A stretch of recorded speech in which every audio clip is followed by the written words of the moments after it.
So we're good?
Heilala, Honorable Tusite. Patapon ki kau manake te tuho tau tāpua, o katoa ngā, o tō kala au tau iai i mōku ini.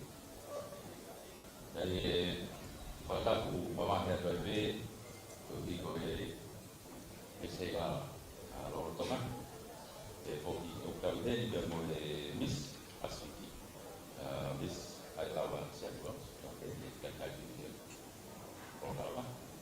Kau while mui, e toko hofuru maawha, kuna roto toa, e nau kau i Miss Heilala o e kono wano, e hoki kau whakamau, katoa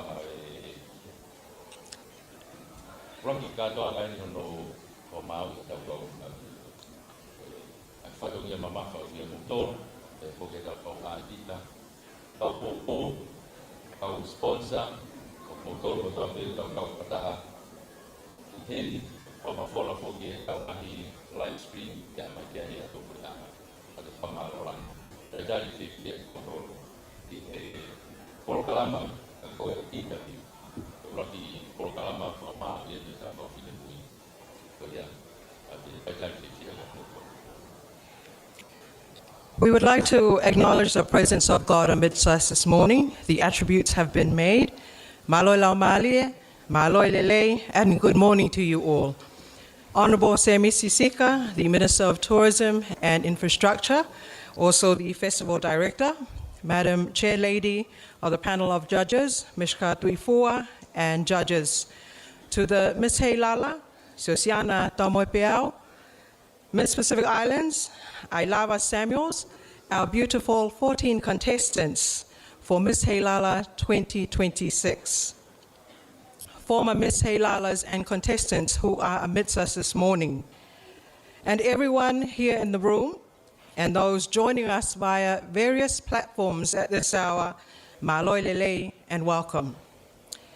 We welcome our distinguished guests, ladies and gentlemen, to the Heilala Pageant 2026, celebrating our heritage, embracing our future. This is coming to you live from Tanoa International Dateline Hotel in Nuku'alofa. This year is truly a historic and significant year for our kingdom as we celebrate the bicentennial anniversary of Christianity in Tonga, 200 years that has shaped Tonga today. This has also brought people from near and far back home. This morning we begin our first judging event, the pre-pageant interview. It's my privilege to introduce your host for the Heilala Week, my co-host here, the Master of Ceremony, Melie Laumanu, and myself, Salote Sispa, as your Mistress of Ceremony for the week. We have a full program, so let's make it memorable. Let's start with smiles on our faces and the Tongan pride in our hearts. To open our proceedings, I would like to now invite us all to bow our heads as we call on prayer to bless this event and the week's event. Our prayer offering for this morning, if I can kindly call on Bishop Galapa from the 2nd Ward of Papua. Ko e tau lotu e kamata ake e tau wau e pongpongini, ko whaho asie na piso pe kalapa, ke kamata ake o wau lotu ki mopata hoko atu. Malo.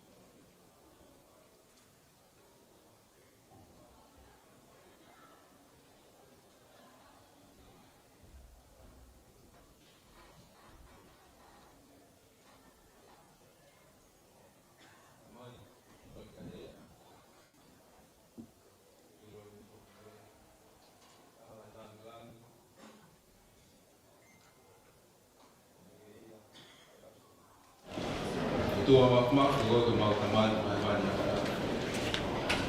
Mau ko ia i bong wa ofa mau Kenya i mau kale. Kamata ko kalam misela. Ano fu tong wa fi wa. Mau ko ia wala na tu. Ana mali ya mi amo kape. Kalau kita mau patah man pongpongin, mau kisah patah, kalau misi boleh kuat atau buat semua. Mau boleh kita patah mungkin nanti nato pongpongin, ngan pong kalam, lalu nakau dia. Mahmia tenau wah, ngan pong kuat, tubuh ini hokok awal, jadi mau tol, bukan kali pun. Patah mungkin nak hau tong. Pare, tapi kita ni buat mista, ini kita nak kamal, main pun kalam nak foto tu, mau foto lah, ini asal. Tapi kita ni buat, kalau mau, mak nak kamu mak dia, hok nak mau agak lelaki, lawa ke fia, kami sebagai semua. Tapi kita ni mua mau tahu kalau kita mahu balik, tu kita mahu fia, nong ada fia. Tapi kita ni mua kalau sponsor atau apa, lawan kita nak hok kuat, kita pakai hok, mungkin yang ada ini, dia kau mis kalau kuat. Macam mana kita tahu kita ni mua? Ayah fakak singa, cuma pol kalam ay pongpongin. Yung ikifahaf kimatur dengan feeling file tak atau apa, buat harap nama. Cuma pol ifamore ki afela. Ihul molah mau ngahito nong no, mau foto mah, kau mau tahu. Famore ki matur, kalau tu bufai, dua foto tahu si suka kalas. Amen. Tahu kau betul, kalau tak buat kita tahu ina saya pokoknya juga nak tapi kalau tak mungkin kalau lama kita itu buat doai tak mungkin ini bisa malu itu. Jadi kita tahu kalau lama kita tahu ulah tapi maafkan mai eknisa kau potong awal dan memandang tuan. Kalau dari kita pergi awal jauh kantor Heilala. Bukan bas pasti main.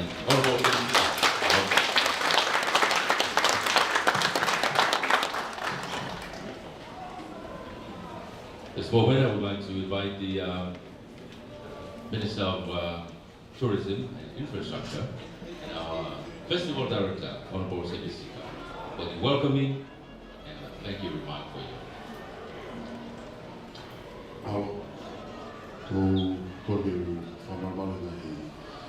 Kalau kata buka, faham satu dia pokok ni faham faham ni faham sih kita wakaya foto mai pokok pergi nak tapi no fuat faham apa dia kita kita dua orang kita faham dan behave ini faham kita cuba let's help up a little bit, please. Jadi itu ada di pokok masih. Kau kaiben aku sama apa mau mai fatongia kita mau report kita boleh lah, and now kau tak bisa. Kalau kaiben kita mata itu tak ada lagi kita mata orang tetap sama apa. Pehe ko watu ku whamaloa te toto. Whamaloa ki ka u whiwhine mai ni. O nau kore taki, ke nau matei teu, ke nau whipā, ko hai hoku ko he whawhowha ko mai i he wawhi wānu, wawhi wawhite. Ko mau iwi, o ku whakarata pe e kere sao.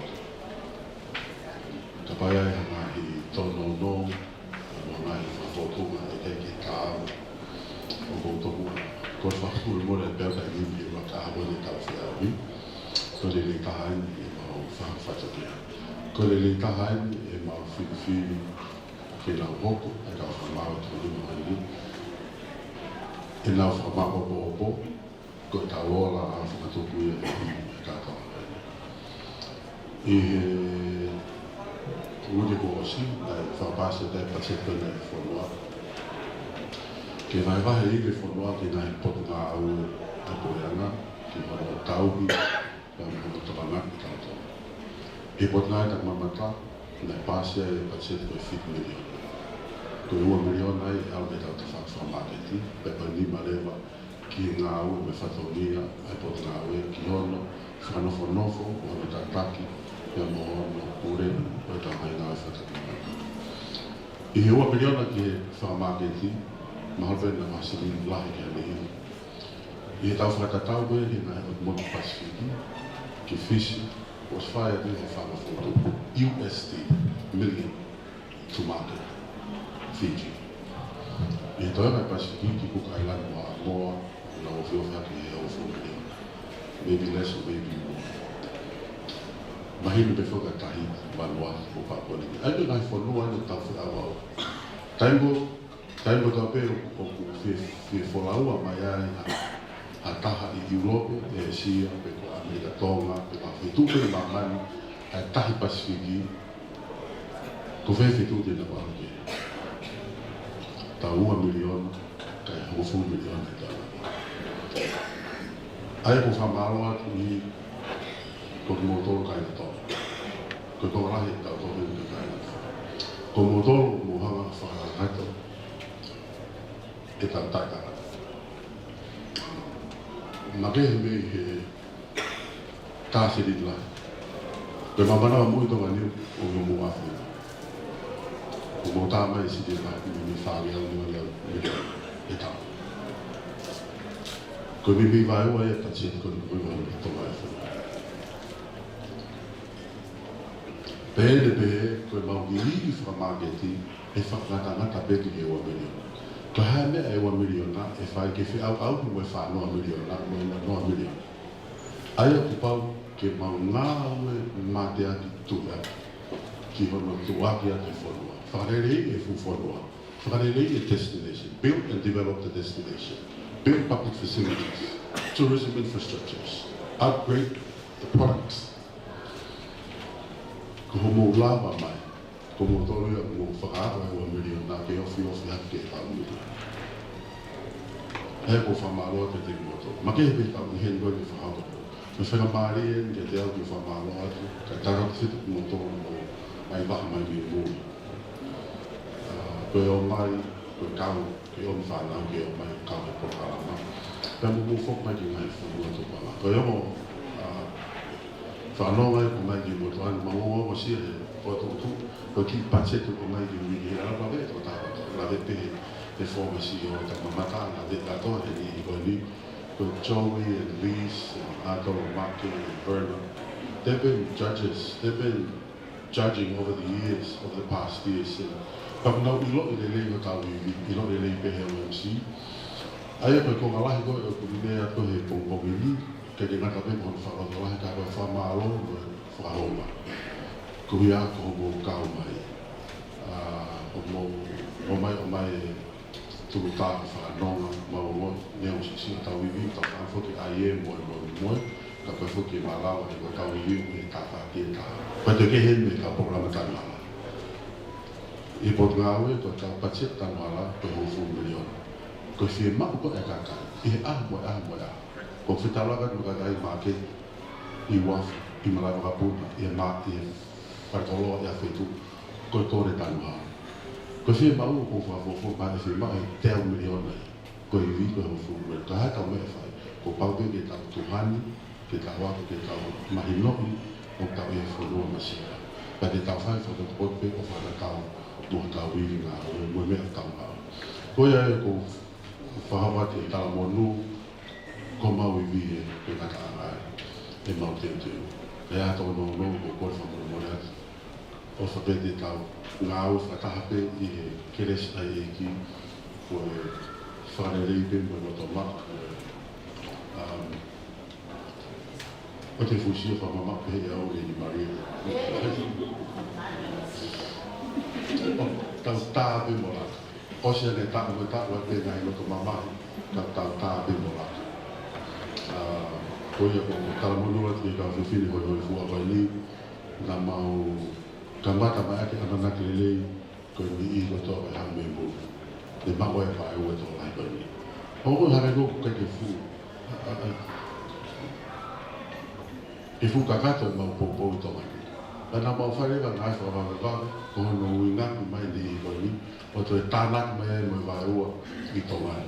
Ka meo tau hen I tau kātoa ma whawhia whia. Te mou whiohi. Pea tau whelanga aki.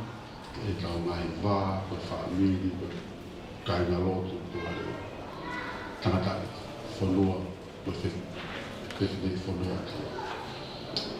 O whateri mōtō, kātoa o lawea te ngai whawhonga hanga maheri, no ngai whawhonga koe tālo e te tau whakau whatongia he fuwha amuna mai.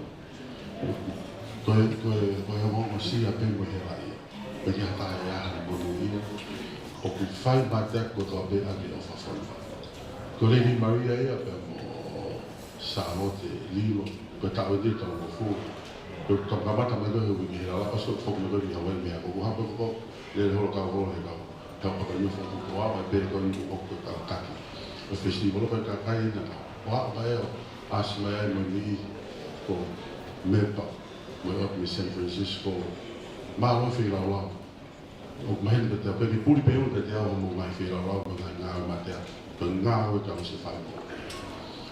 Former contestants, I believe he won. And then I'm happy to see Caroline Makakawhaki, one of the former contestants, back in 20 years ago or so. Yeah. I will look forward to the loaki, when the former contestants and former Miss Heilala. Weekend, the Tawe, Tonga Futuk, Lady Maria, the Tao, Feama, the Whanaka, Tao Mahin, the Lady, the Tao Hoko, Kotoa, to Tonga, to Lama, Tao Fondomasi. Tao Monua, no Whanaka, Suafatu.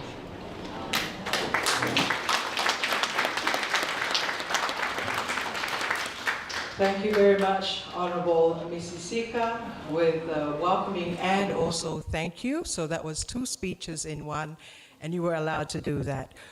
We hear from the Honourable Minister's speech, the frustration, however, the passion and the love that's there, and our takeaway from his welcoming and thank you all in one is, despite what little means we have here in Tonga, it is the love of our country that has carried us all this 200 years and throughout this pageant. So thank you, Honourable Misika.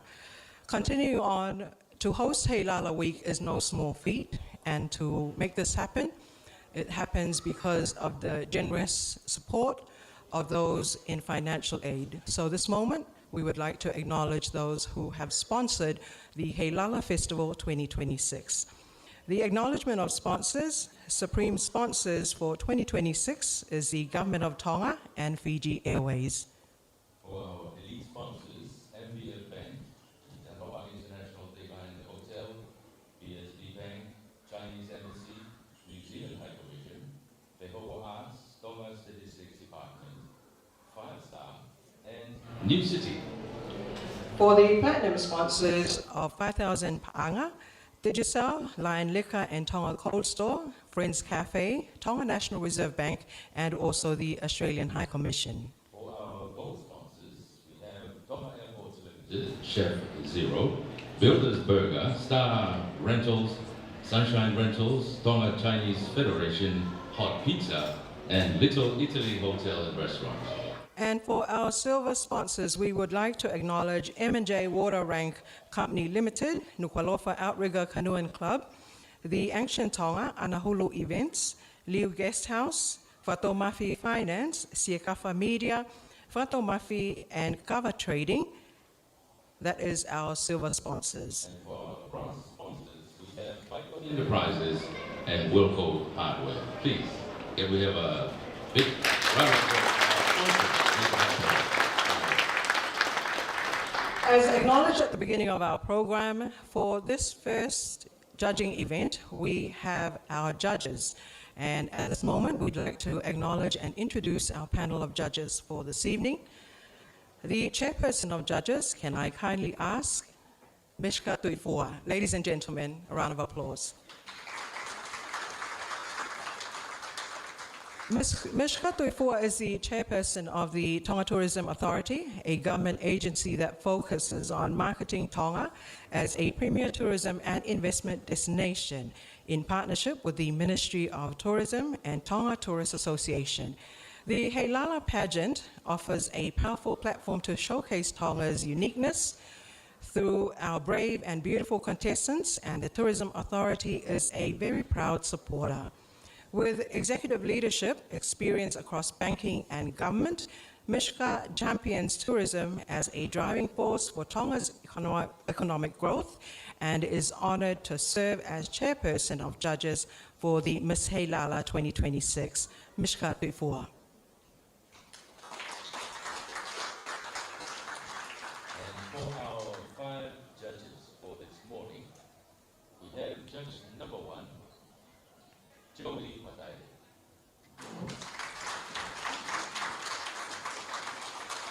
Joey Matai, fashion designer and founder of Jolie HDB Designs, former Miss Heilala pageant coordinator, executive director and co-founder of Tonga Ladies Association, and since 1992, human rights activist for 35 plus years, entertainer, Polynesian dance choreographer, and a musician.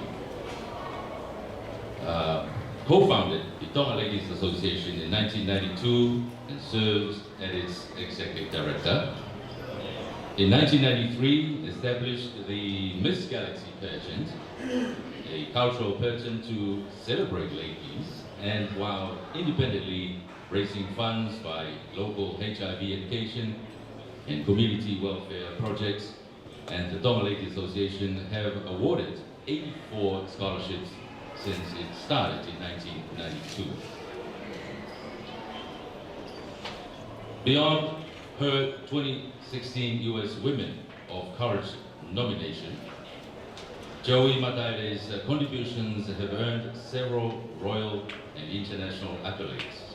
Silver Jubilee Medal in 1996, bestowed by His late Majesty King Taupa'ahau IV for humanitarian support of disability and sexual minority groups. Order of the Queen Salute Medal 28, awarded by His late Majesty King George V for services for Tongan royal family. Commonwealth Point of Light Award in 2018, presented by Queen Elizabeth II in recognition of exceptional volunteerism and community impact. Ladies and gentlemen, Joey Matai.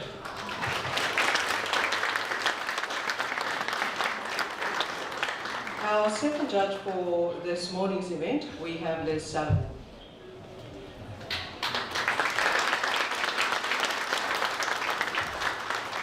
Mrs. Liz Sullivan has been a director of Novelist Pacific Trading Limited since 1995, and following the completion of her education, Liz remained in New Zealand, where she built a successful career across a range of hospitality and administrative roles, eventually serving as an administration manager at the Auckland City Abattoir. In 1995, she returned to Tonga with a vision to build something of her own. Starting with Billfish Bar and Restaurant, she transformed the business from humble beginnings into one of Tonga's most respected hospitality establishments. Today, under her leadership, alongside her family, the business has grown to include waterfront restaurant and lodge, Lion Liquor and Tonga Cold Store, Davina House, and a number of commercial and residential properties. More recently, with her children now working alongside their parents, the family business has expanded internationally with the opening of a branch in New Zealand. In recognition of her outstanding contribution to business, Liz was the first Pacific Island woman in Australasia to be nominated as a finalist for the Commonwealth Women Entrepreneur of the Year Award in 2015. Beyond her achievements in business, Liz is deeply passionate about protecting Tonga's natural environment. She is a dedicated advocate for preserving our forests, marine life, and the majestic whales that grace our waters, while also championing the importance of safeguarding our rich cultural heritage and traditional values for future generations. With her wealth of business experience, commitment to community, and love for Tonga, we are honored to have Liz join us as a judge for this year's Miss Heilala Festival pre-pageant interview. Ladies and gentlemen, it is important with these backgrounds just so you have a fair idea of who we put in your panel of judges. Ladies and gentlemen, Liz Sullivan.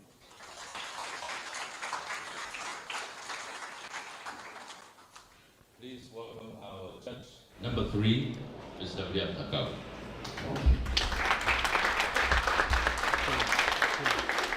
Takau currently holds advisory roles for the Wade Institute, New Zealand Trade and Enterprise, and the Tonga Tourism Association.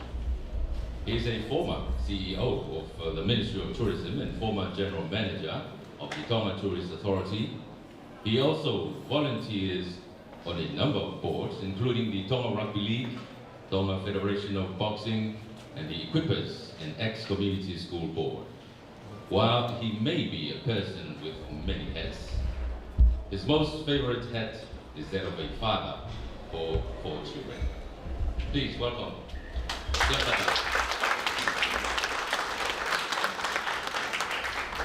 Our fourth judge for this hour, we have Verna Tukuafu.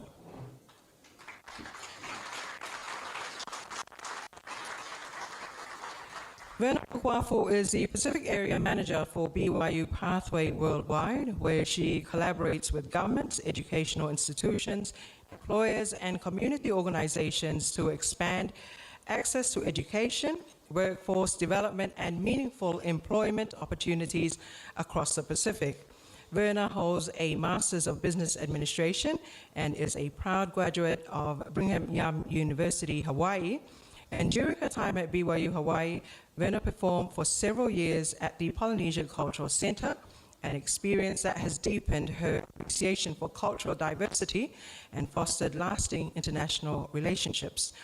A proud daughter of Tonga and my neighbor, she is passionate about empowering others through education, service, and leadership.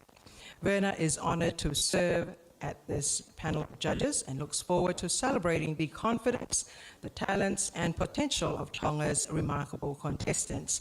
Ladies and gentlemen, Verna Tukuafu.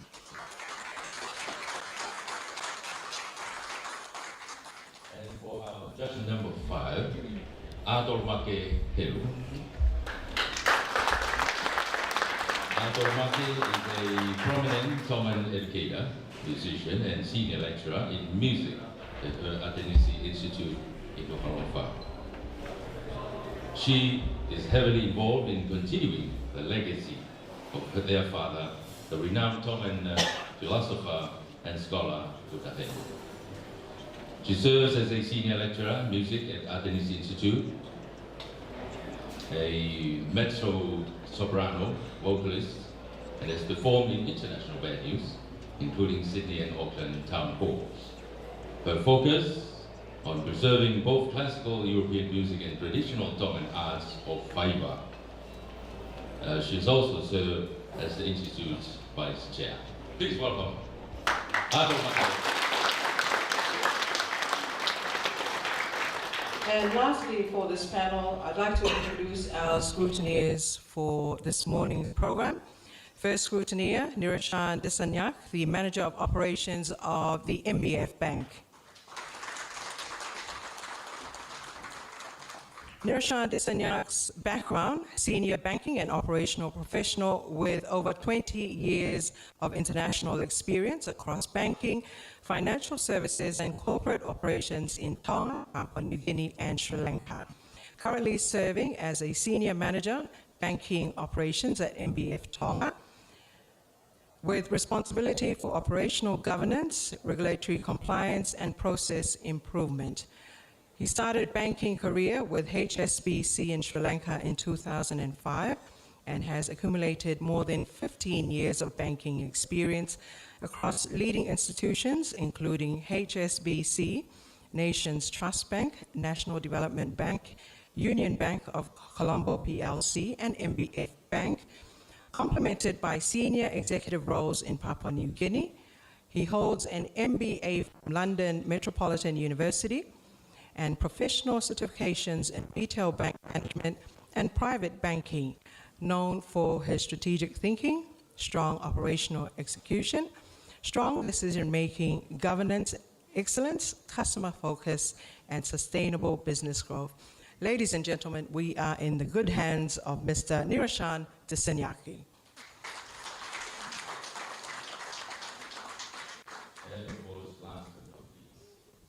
Second scrutineer, Paden Vaide.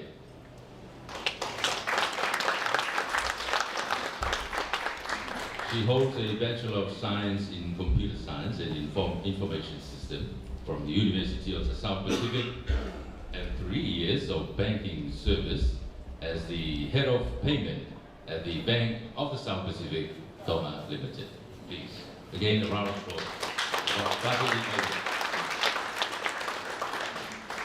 There you have it, ladies and gentlemen, and as we move into the deep waters of this morning's program, just some housekeeping matters as we move forward.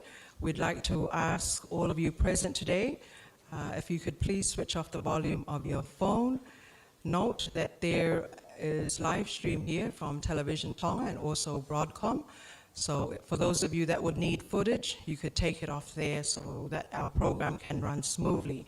We ask that there be no noise or distractions while the contestants are making their presentations. And if you must leave the room, please do so during intervals of the presentations.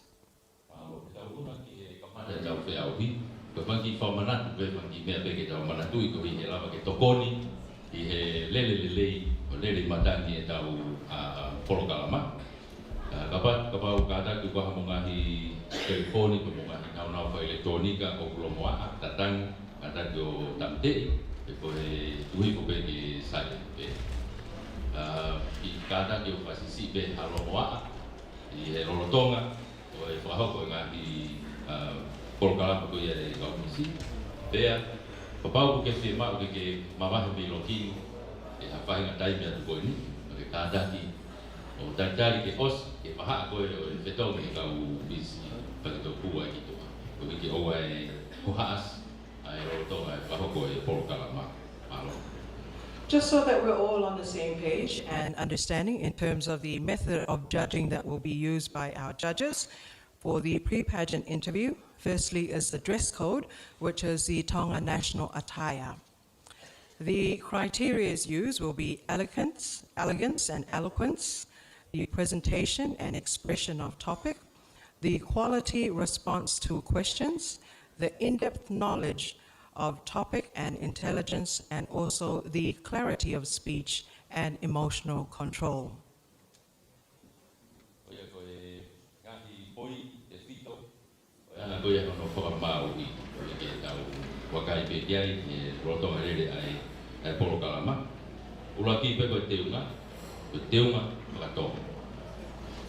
Koe rotonga koe no whaho koe e polokalama e nau ngahi konga aki ai whakalang i eki ka pau e te pō whakatonu kia koe anga hono whakahoko I hono whaho koe nau ngahi kaweinga koe anga a hono whakahoko ia i tuunga o e tahi koe ngā whiui. Ke nau mako e loto la. Koe nau ilo ke kawinga koe nau whakahoko. Pea o no whakafotunga. This category, please note, is judged on the contestant's overall presentation. Essential is her ability to interact socially and to communicate confidently and knowledgeably with the questions that will be asked. Contestants will be given 5 minutes for their presentation, and during which they'll be asked at least 2 questions by at least 2 separate judges. Nau whakahoko, o ke nau whakahoko aki ai lotolani, pea poe loto whiwhia, paru fua peki ai. Pea o kuange nau takmini te nima ke whakahoko aki nau polokalapa. Pea i he taita tau pe i toi hopat mo e hu e ua, e he omo whamau ke pe e ua. I ka venga koe au nau whakahoko. The scores from the pre-pageant interview and the on-stage interview will be combined to determine the recipient of the Best Interview Award. Each contestant has 5 minutes once again with the interview. The first bell will signal 30 seconds remaining, and the second bell marks the end of time, and the third bell indicates you are 15 seconds over time. Tuanga te koe ki whahoko aki ai e nau presentation ko e Brite Nima. Tā durewa ki whawhangu whakatokanga te toi se koni tōru noa. Tā durewa ki whawhangu i he kakato taimi. Tā demo ki whawhangu ka tōru mahino re mai au ke o maki se koni taha nima. Ka koe interview koe ni, e tānak whakatahaia ko interview koe he pōwhai koro. E tō whamaka whakarufu ia i pāre koe ki interview re reka. There we have it, ladies and gentlemen, and also contestants. We've set the tone for this morning. Without any further ado, I would like to now call on our first contestant, who will begin with us. And of course, you note they have all pulled the topics that they will be presenting on and which the interview will be based on. Ladies and gentlemen, our contestant number 1, Ms. Taliki Fisi, Melek Atu Wilingia Malafu, and her topic is on sports.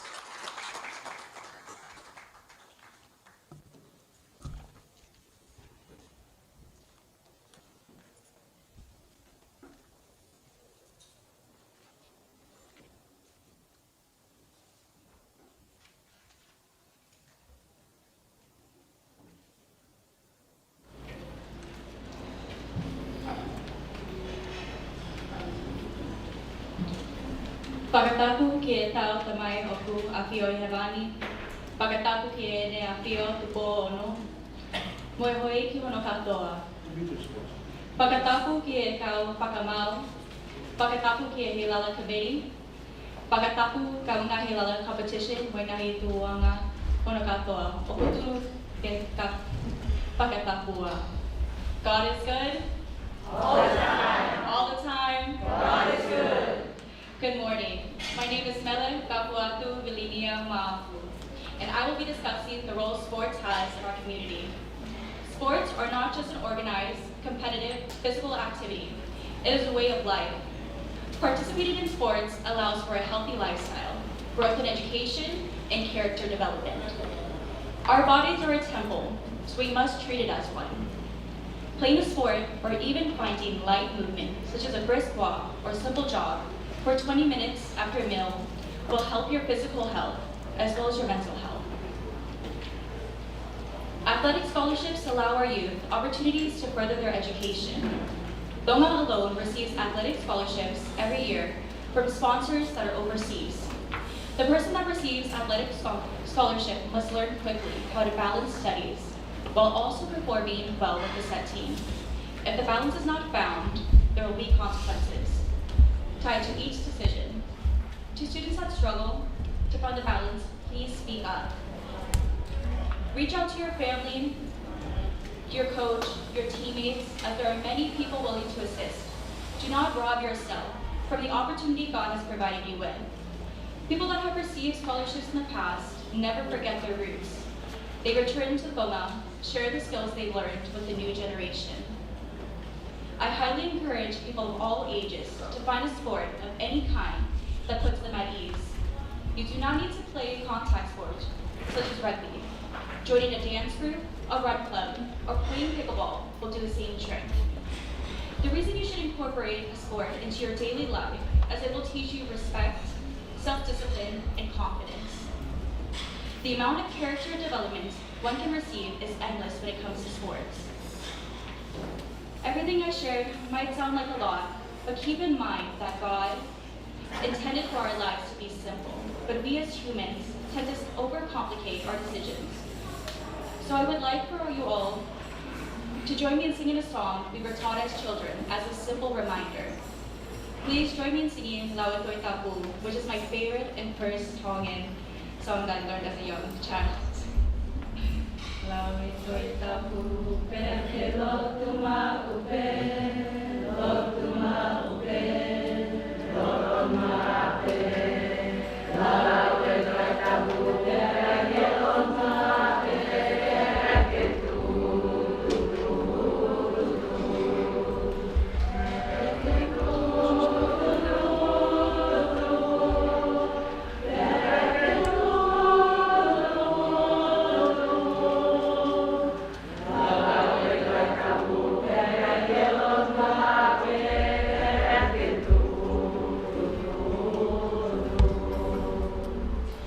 Read your Bible, pray every day, and you'll not only grow physically, but also mentally, and most importantly, spiritually.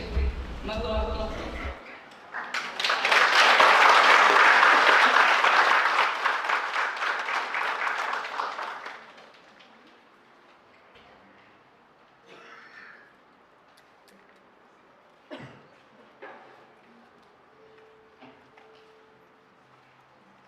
Contestant number one, America. How are you enjoying the weather here in Tonga? I'm loving it. I'm from Arizona, so I'm dealing with the hot sun. My question is going to be totally the other side of reading the Bible and grow. Okay? All right. How can we encourage more young girls in Tonga to participate in traditionally male-dominated sports like rugby and weightlifting? We can encourage the young girls to participate in male-dominated sports just by encouraging them, being supportive. As Tongans, we do rely heavily on our family and God.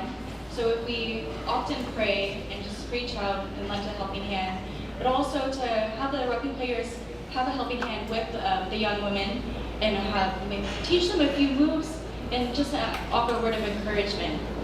Because thank you.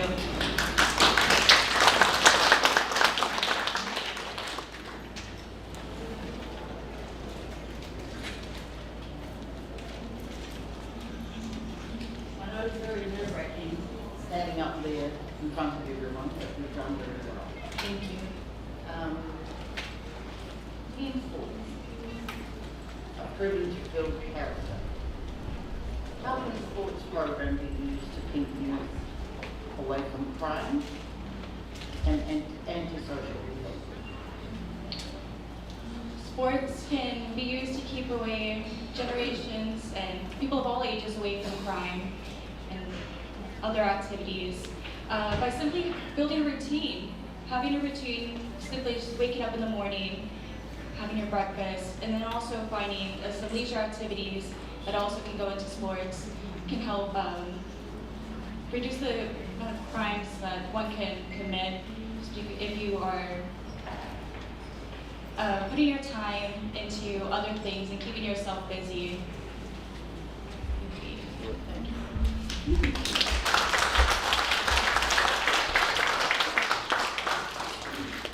Thank you, Ms. Tarikifisi. Very kafuatu Williama. Please welcome our contestant number 2, Ms. Takeaway Creations 2026. Peleane Pulotu Brown. Her topic is on domestic violence.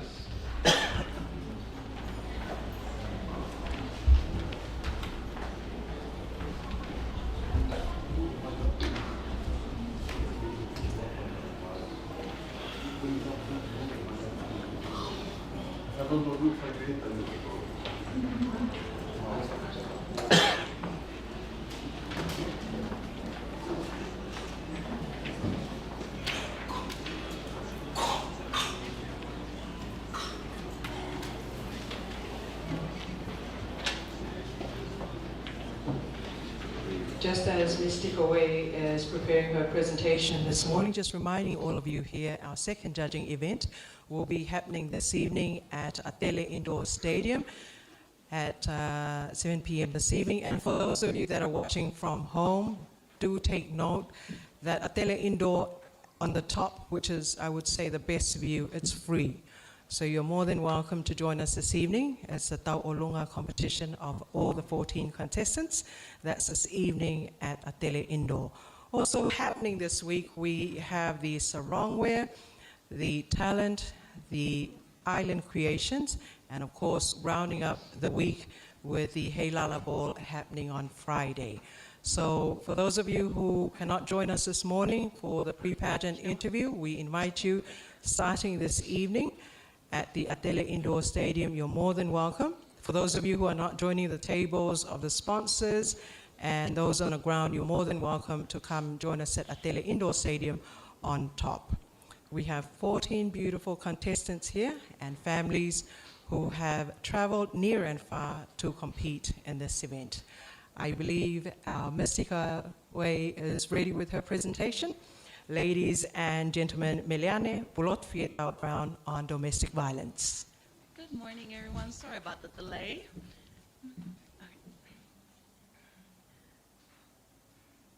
Tapu mo otua gne afio yo tau loto ngani. Tapu mo kai ngā kotoa. Tapu ki e sola mo e ngani. Kai ata e leo e whahoto whakahopo alia. The topic that I was given is on domestic violence. As Tongan, we're a people founded upon ofa, love, whakaapa-apa, respect. Tauhiwa, nurturing relationship. Tuike otua, faith in God.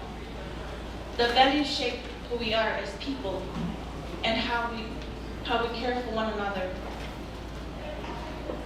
These values guided our ancestors for generations and were reflected in the leadership of Her late Majesty Winsalo Titipo III, whose life continues to inspire us to lead with humility, compassion, and service to others. There is a Tongan saying, "Go opa, mo whakaapa, go makatuungalia, o nofolele." Love and respect are the foundation of peaceful living. Yes, today many of our mothers, daughters, sisters, children, and even fathers and sons continue to suffer behind closed doors. Domestic violence is not simply a family issue, it is a national issue. It is a human issue. Domestic violence is any behavior within a family or intimate relationship that is used to harm or intimidate a person. It can be physical, emotional,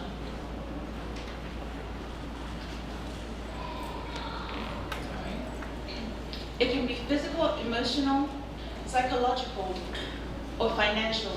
At its core, domestic violence can take away a person's sense of safety, dignity, and freedom.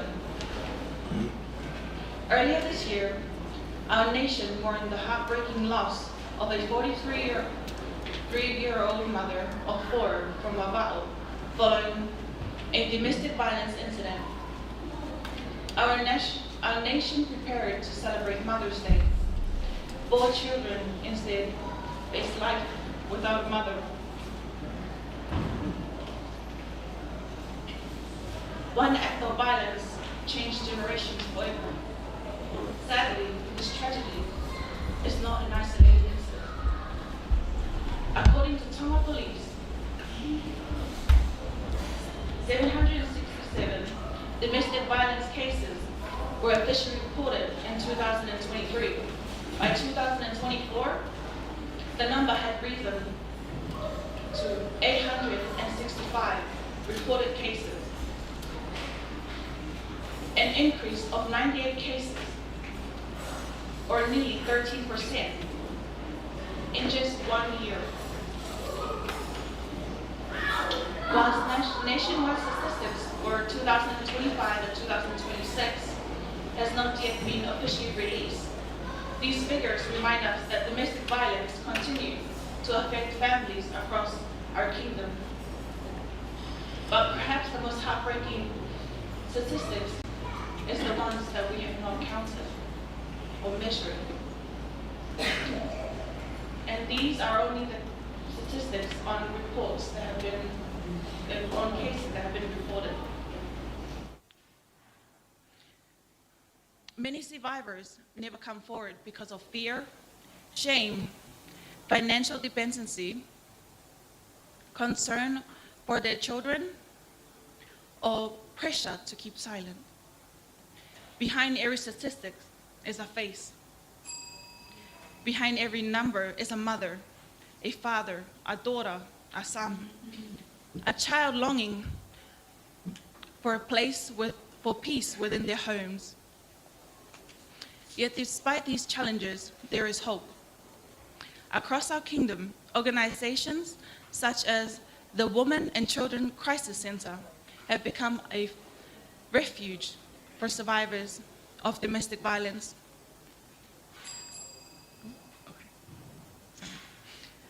Through counseling, legal advocacy, outreaches to the outer islands, they have restored hope to countless families, and their unwavering commitments reminds us that healing is possible. And that no survivor should ever have to walk through, and that no survivor should never have to walk through their journey alone. Thank you.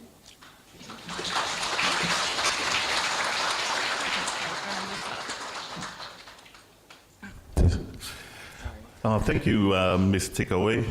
My question is, if a close friend confided in you or shared in you that they were experiencing domestic violence, what would you do to support them?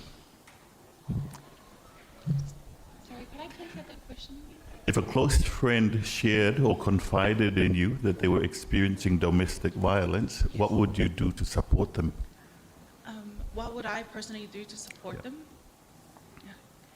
I was raised in a household that whatever comes your way and whoever it is, you treat them as family. And I'll do my best to support them. And luckily here in Tonga, we do have organizations that are here to help them as well. For example, like I had mentioned in my speech, the WCCC, the Women's and Children Crisis Center. They've got organizations and they've got safe houses ready to help with everything as well. And for me personally, I'll hear them out. I know that most of us just, especially going through domestic violence or going through some difficult times, they just want to be heard.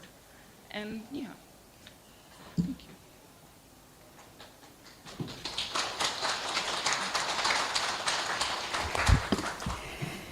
Ms. Takeaway Creation, thank you for your presentation this morning. And my question for you today is, this week or this month, Tonga has been celebrating the 200 years of Christianity. And in your presentation, you spoke of love and respect as the foundation of our homes. Yet domestic violence continues to claim lives of women and mothers in these homes. So can you tell me what must change so that these values are not only taught, but that they're truly lived in these homes?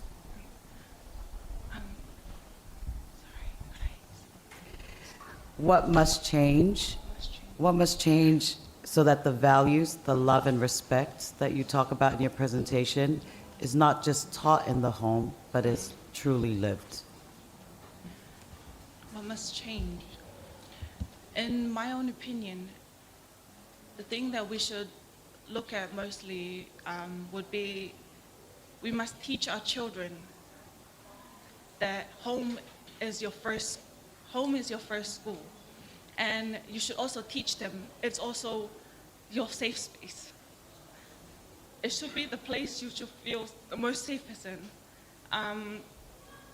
Like for most children, especially in domestic violence incidents, they don't feel safe at home and they try to find it in other places. But with these things, we try to advise and encourage them, teach their kids young, because they are the future generation. Yeah, thank you. Sorry. Ladies and gentlemen, contestant number 2, Mystica Creation 2026. Thank you, Miliane Pulotu Fietao Brown, on her topic, domestic violence. As our panel of judges are just rounding up their marking for this morning, I have the honor of introducing our contestant number 3 this morning, Miss Ministry of Infrastructure, Larila Veronica Tuiniwa Ngalo, and her topic that she'll be presenting on this morning is education.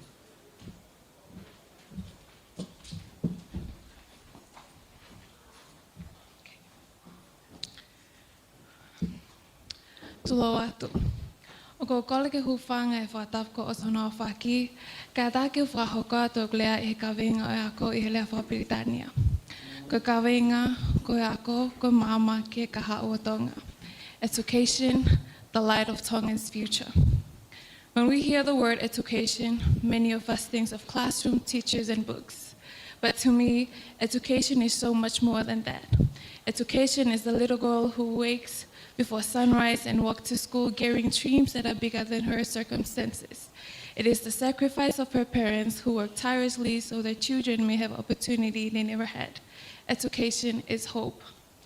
This year is especially meaningful as we celebrate 200 years of Christianity in Tonga. It reminds us that our nation's journey has always been guided by faith and knowledge.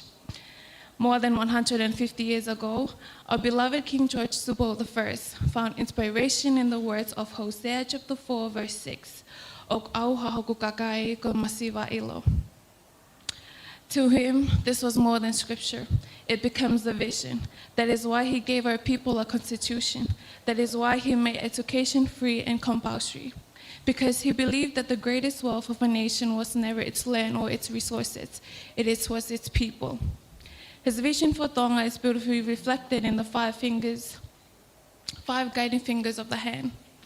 Lotu, our Christian faith. Ako, education, leading us toward wisdom and opportunity. Whakalakalaka, progress and development.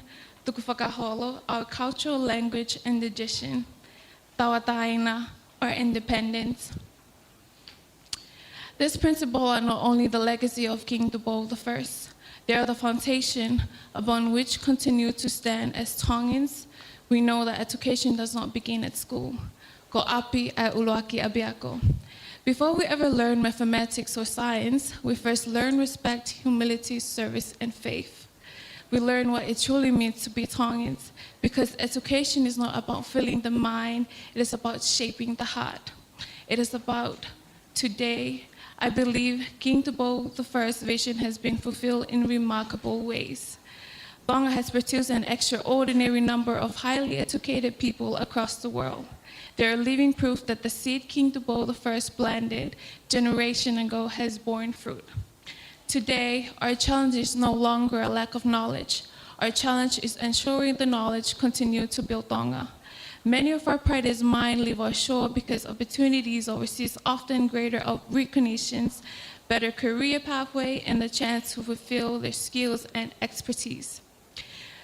This is not because they love Tonga any less. It is because they are searching for opportunity to fulfill the potential that education has given them. Perhaps the questions we must answer now is, how do we build a Tonga where our educated people can return, thrive, and help build the nation they love? As Ministry of Infrastructure, what does infrastructure have to do with education? To me, they're inseparable. A child cannot learn in a classroom destroyed by a cyclone. A teacher cannot reach school if a bridge has collapsed. A student cannot succeed without safe school and resilient communities. Every school we build, every road we improve, is an investment in the future of our children. At the Ministry of Infrastructure, we build with concrete and steel, but more importantly, we build opportunity and we build dreams. This year theme is celebrating our heritage, shaping our culture. To me, there is no greater way to celebrate our heritage than by honoring the vision of King Tupou I.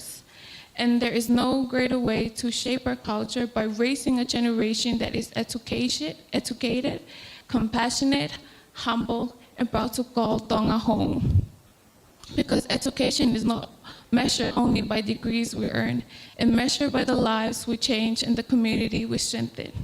I dream of a Tonga where our children free to chase their dream around the world, but always know they have a home worth returning to. A Tonga where knowledge does not leave us, but comes home to build us.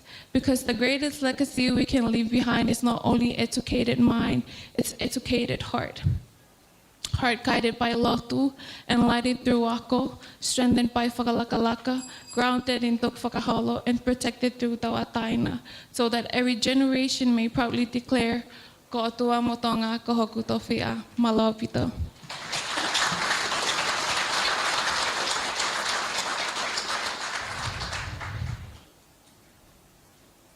Thank you, Ms. Minister of Infrastructure, Ms. Lorella. You mentioned in your presentation that you think education is all about feeling the heart. What would you do to change in the education system in Tonga to achieve the feeling the heart, Thank you. guided by the 5 fingers that you presented to us? Thank you. For me, for example, my fingers, as I guided, is lotu, wako, whakalakalaka, tuk whakaholo, and tawataina. Ways that we can change Tonga to feel that education is all about feeling in the heart is that we put in our mind, in our heart, that we're going to chase that dream. For example, we put on platforms that it will help us change how Tonga thinks that we're small, as how it says Tonga is whakakaukau sisi, for example. I need to change that mindset that we can do everything. That, for example, that when we put it in our heart, we work it. Faith work together with, if we have work without faith, we can't achieve it. Thank you.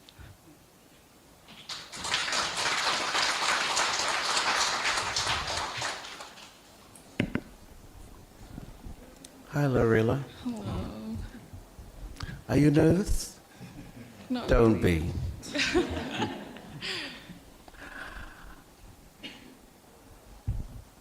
How will you use your platform if you are crowned Miss Heilala to advocate for stronger integration of vocational trades, digital literacy, and traditional skills in our schools? Do you want me to repeat that? Yes, please. How will you use the platform? In case you are crowned Miss Heilala, how would you use this platform to advocate for stronger integration on vocational trades, digital literacy, and traditional skills in our schools? Okay. Thank you.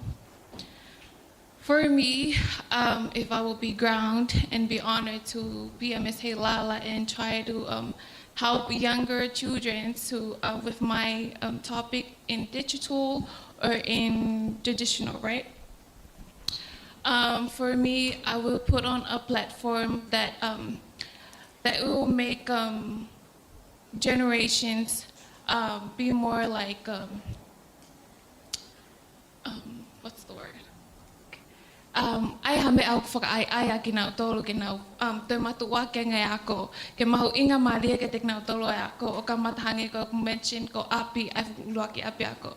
So if ka pau te tau ka mata me api ai lua ki api ako, I think it will be more important to the generation pe mahino ke ona loto. Education is very important. I tu whakaholo reminding who they are, that they're a Tongan mo ngahi tu whaai ka vekola na tau tupu mo ia. And then when we all get it together as platform, kene te tohoa ki ange tau ka ngai tau tupu ke mahu inga o education. Thank you. Malo Opito, Miss Ministry of Infrastructure, Larila Veronica Tuiniwangalu. Let's welcome our contestant number 4, Miss Anana, USA. Miss Rachel Rian Reed. Her topic is technology.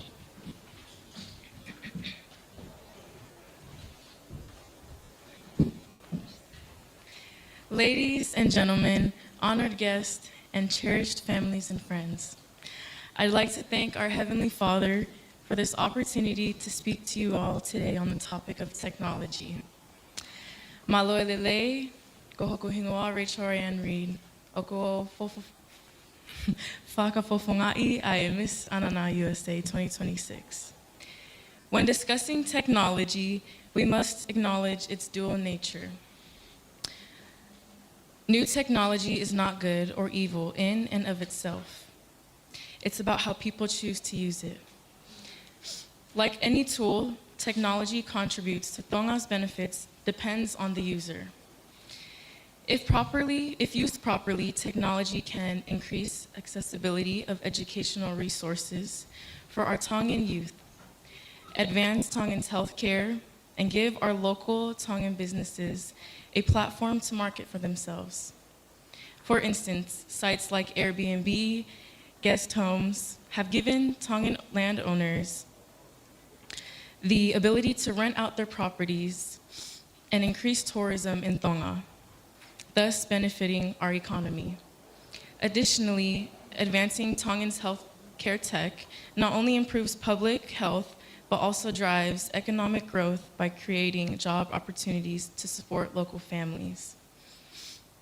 Another benefit from technology is using it to bridge the gap between generations and maintaining anga whakatonga. It can be utilized to capture stories for our elders and their upbringing in Tonga, thus sharing their practices with our Tongan youth and keeping our rich culture alive. Technology can also be utilized to preserve our Tongan language with online teachers. While it may increase the global visibility of our heritage, it is important we still encourage those to visit Tonga and see it firsthand. While in some cases, with our unregulated screen time, technology can contribute to an increase in screen addiction and social disconnection.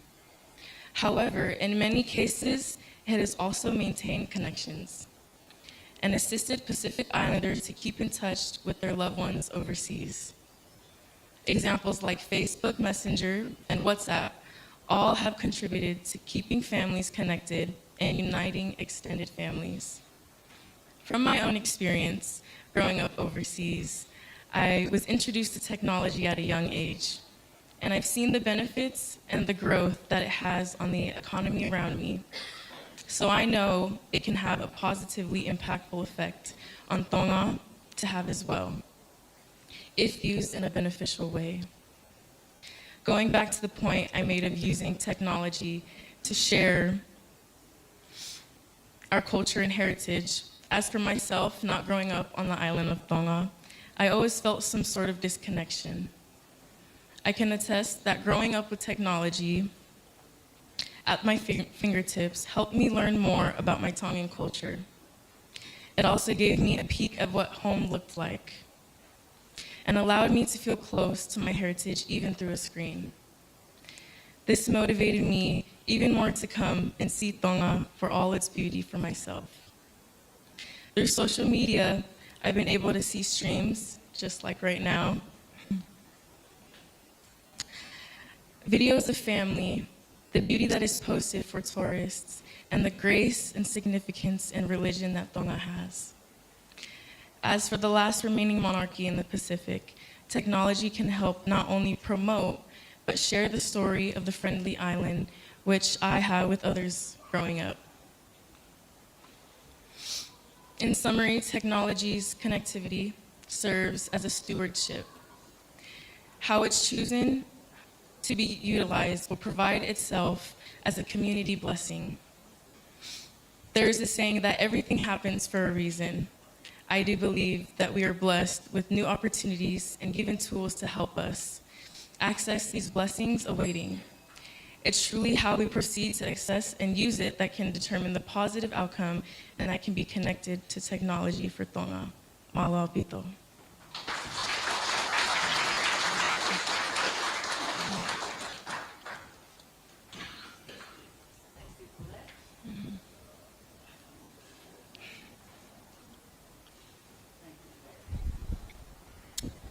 My question to you as a Ms. Heilala pageant contestant, with technology, social media,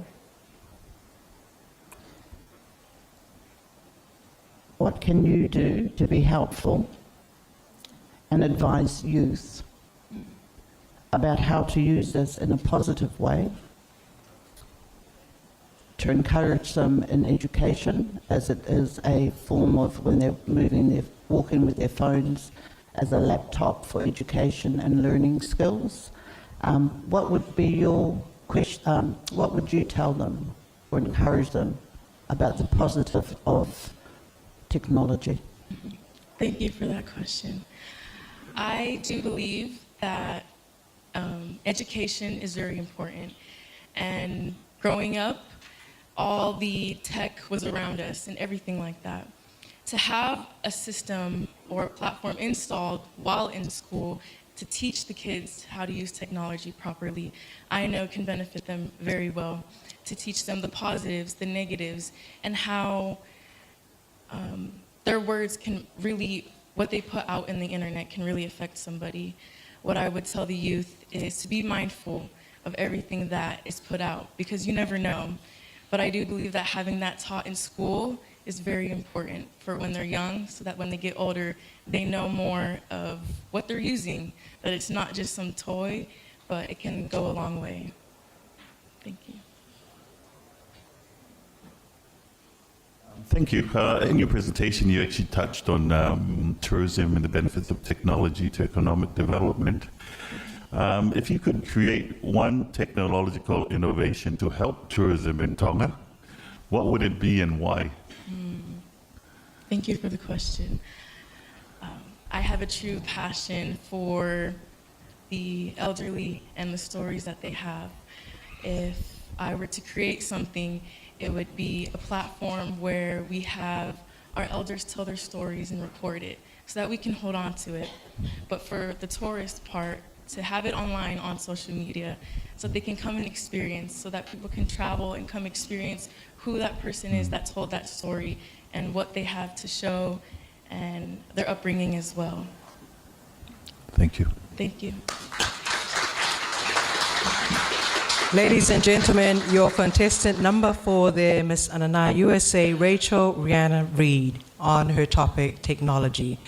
I have the honor of introducing contestant number 5, Miss Ewa Tourism, Betiola Samantha Tongyasi Paula Junior Siwa Masila, and her topic chosen is preservation of indigenous culture.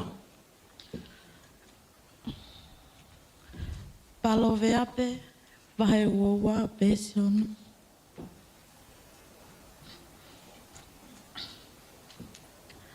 Hako ia tamasi I halau totonu. Kene aluai. Pea kane motua. Ikai tene mawai. Mei ai. Maloi lelei ko pingo ako. Petiola, Samantha, Tongsia, Pola, Siwa Masila. O ko whafafonga e atua e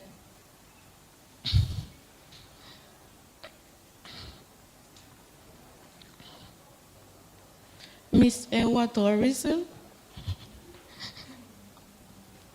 ki he wanoa wano.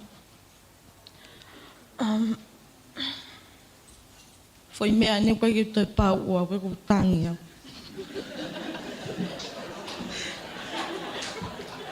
Ki hua lau Maria iau.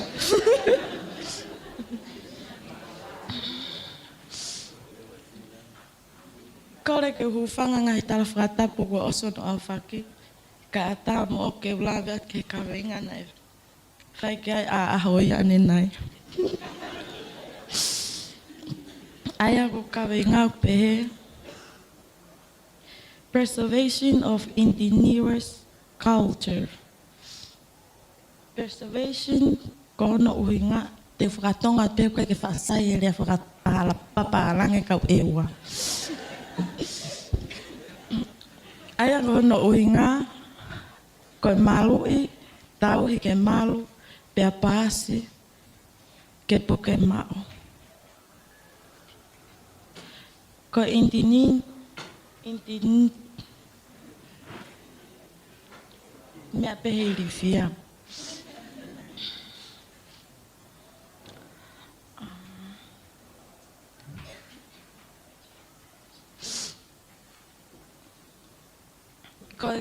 Koe culture, aia te tala noi ki he lea. Aia koe ta koe lea whakatonga mo lea whakaniua. Ne koe lea koe ni koe tuku whakaholo. I he e tau tui whakalotu. O kau ki ai e tau kahoa koula o e tonga koe wha e kawe koula. E tau mahu inga, e tau historia, e tau whonua me tō o ngā mo ui ai tonga. Aia koe no o tatau wala i wheitu kotoa. Ka mole a rea, e mole whonua. Pe kono toi ai ke mahino ange, ka mole a rea whakatonga, koe mole ai peia e tau whonua whakatui. Ko ka kupu ilea koe ni kone whakamahino mai mo whakamanatu. Koe tau lea tonga o kumahuru au pito. Ia i he tau whepo tala noa aki. He koe tā eni e mafu e tau whangakui. Pe koe e tau whaunga ia e tau tuku whakaholo. I he kulea e pongpongini, te tā whataha pe ke tā whaaki, maho inga taha, aia koe lea whakatonga. Hangi ko ke hela i pe pāhi tu i mua no lau.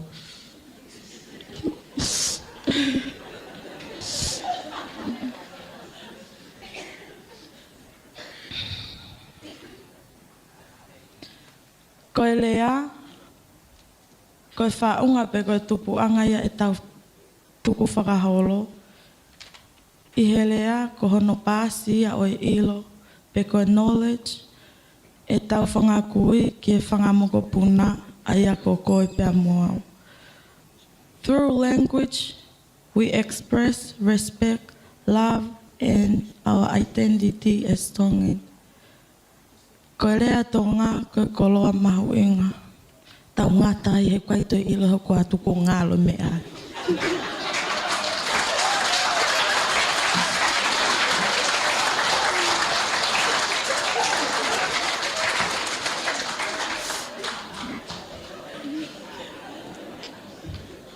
Whela ko mai me e ua ko.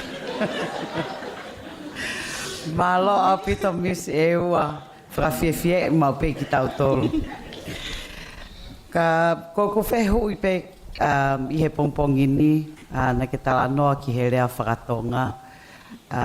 Pea mo ngai tuku whaholo. Ka tau ilo i peu alpe taimi mo al mo whakalakalaka ai whonua koe ni.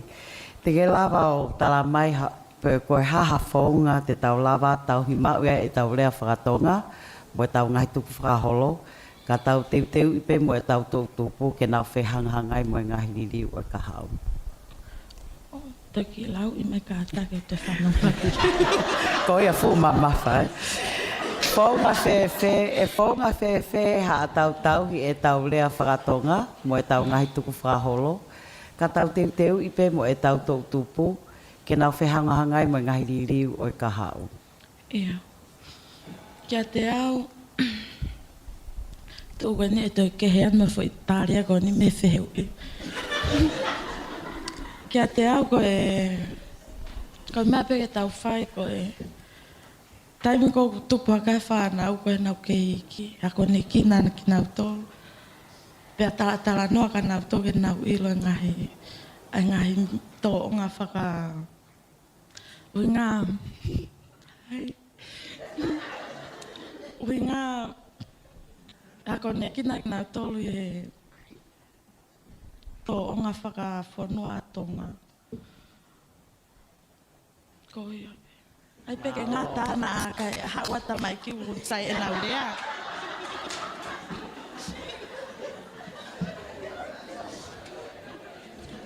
Malo Miss Ewa Tourism. Oh, I love you so much. Ko ki whehu i pe. Ko hai whatongia o tourism ki hono puke mo tauhi ke malu ai ngahi nau o e tuku whakaholo mo tau Ia ko whakakau peke whehu i ko ia. Tuko ne te patingi pe mo mea te peke mao fo i tāri. Taki whakamai no me ka take.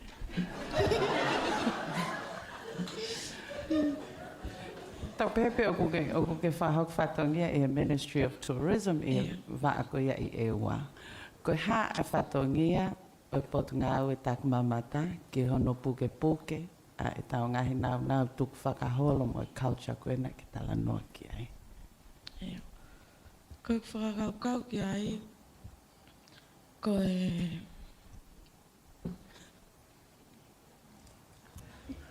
ore wau ka tagata ke whakakau ko me iau. Ko e whakakau ke whehui ko e nā ko e whakarere ha polo kalama.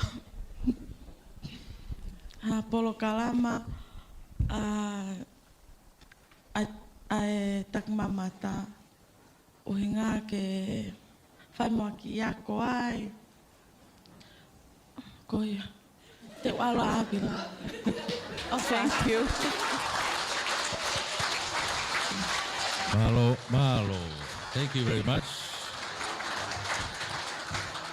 Miss Ewa Tourism, Petiola Samantha, Tongiasi, Paula Junior Siwa, Masila. Thank you. Let's welcome our contestant number 6. Ladies and gentlemen, Miss SNS USA 2026, Lava Lava e Kakala Hingoa Rijal Heda Esau. Her topic is climate change. Hanggang osipe de nervous sa kita ya he hangay Miss Ewa ay tau to kita kata. Kaya nga malo mo lele. Kole ke o fa mal wa pe i nga he tala fa tap ko osono afaki. Ka fa ata nge mu ai pa ngani. Ke fa ya to fa lave ke ka venga ko fa ko na akita ke hoa ko ni. Pe tu pe fo ke fa hoko atu i helea fa Britania. Imagine yourself at Fomotu Airport, holding your loved ones close as they prepare to leave. From the terrace above, voices rise in heartfelt goodbyes, worlds filled with love, courage, and the promise of reunion.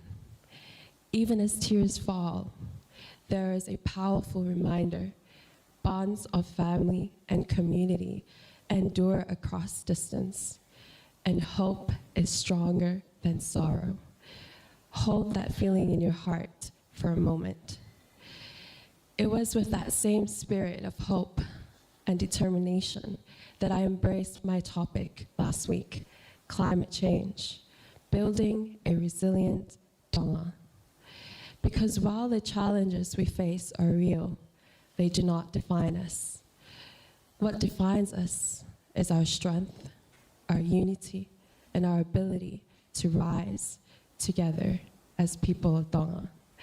I have seen the resilience of our people, especially in my homelands, my home villages, Talafo'o, Makaonga, Nukuleka, and all the halatahi. Their daily struggles are not just stories of hardships. They are stories of courage, of communities refusing to give up, and of a nation determined to protect its future. As a little girl, growing up here in Tonga, along the shorelines of Talafo'o, was a life of adventure and discovery. I remember sneaking out with my cousins to swim at a very high tide, whāngota at low tide, and crying when they scared me with a beva. Climbing frangipani trees for flowers, and stealing galon kakala from my grandmother's garden to make kahoas for our whakamuna. Riding at the back of my grandfather's van to go to the bush, but instead of helping him, we would climb the orange and guava trees and enjoy the free fruits. Those memories are treasures, reminders of a Tonga where joy and abundance flowed from the land and sea. But now, when I return to my villages in Halatahi, I feel a bittersweet sadness. The shorelines creeps higher every year. The waves that once brought us joy now threaten our homes, our crops, and our way of life. The ocean, our eternal provider, is changing. The buakalosipani by my childhood house blooms less often. The kalanikakala that once perfumed my grandmother's home is gone. And the orange and guava trees no longer bear the abundance they once did. Yet, even as I witness these changes, I see more than loss. I see a calling, a call to protect what remains, to restore what has been damaged, and to imagine a future where our children can laugh again by the shoreline, climb trees heavy with fruits, and breathe in the fragrance of flowers that bloom freely. Climate change is not the end of our story. It is the challenge that will define our generation. And together with courage and unity, we can ensure that Tonga's story is one of resilience, renewal, and hope. Climate change is not a distant threat for Tonga. It is our daily reality. Rising sea levels, stronger cyclones, saltwater intrusion into our farmlands, and coral bleaching are not just environmental issues. They are challenges to our survival, our culture, and our future. But we are not powerless. We are a proud people with deep traditions of resilience, unity, and stewardship of the land and sea. Building a resilient Tonga means combining our ancestral wisdom with modern science, our community spirit with innovative solutions. Let me suggest some 3 pillars of resilience for Tonga: strengthening our communities, protecting our environment, building partnerships, and securing resources. At the beginning, I asked you to imagine yourself at the Fuamotu Airport, holding your loved ones close, feeling both the sorrow of parting and the strength of hope. Today, I ask you to carry that same hope into action.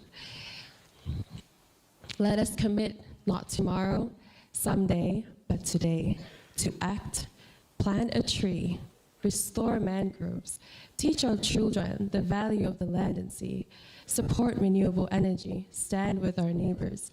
Every action, no matter how small, it is a step towards resilience. Malo pito, matua fato.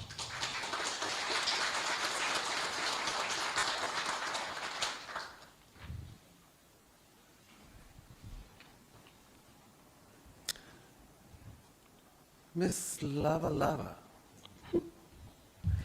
you talk about partnership. While climate change impacts everyone in our region, vulnerable groups like elderly people, LGBT community, people with disabilities, and remote outer islands community are often struggle most to access emergency warnings, right? How will you use your platform to ensure our climate adaptation plans are truly inclusive and leaving no one behind?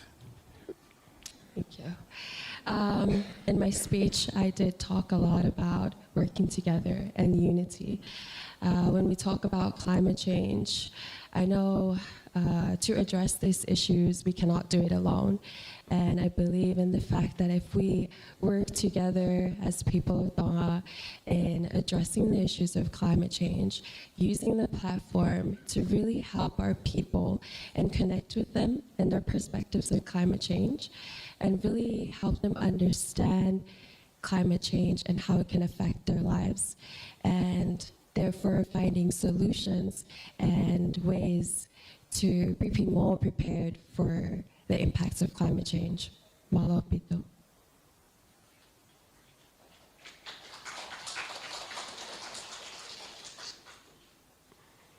Thank you for that. That was a lovely speech. And that's my passion, climate change and environment. And as a young ambassador for the youth, as everyone looks at the Miss Heilala contestants as ambassadors, it's very important for you to all realise that you are leaders and everyone's watching. We have our part and you have yours. So the question is, what would you do to educate the youth as well as the people about climate change and our role and what we can do to make a difference? As I speak to you now, there's probably an old or high tree that has been chopped down, or a mango tree, or a tamalina tree, people throwing rubbish in the ocean. What would you do to help everyone in the kingdom and the world about educating regarding climate change? Thank you so much. Thank you so much, Liz.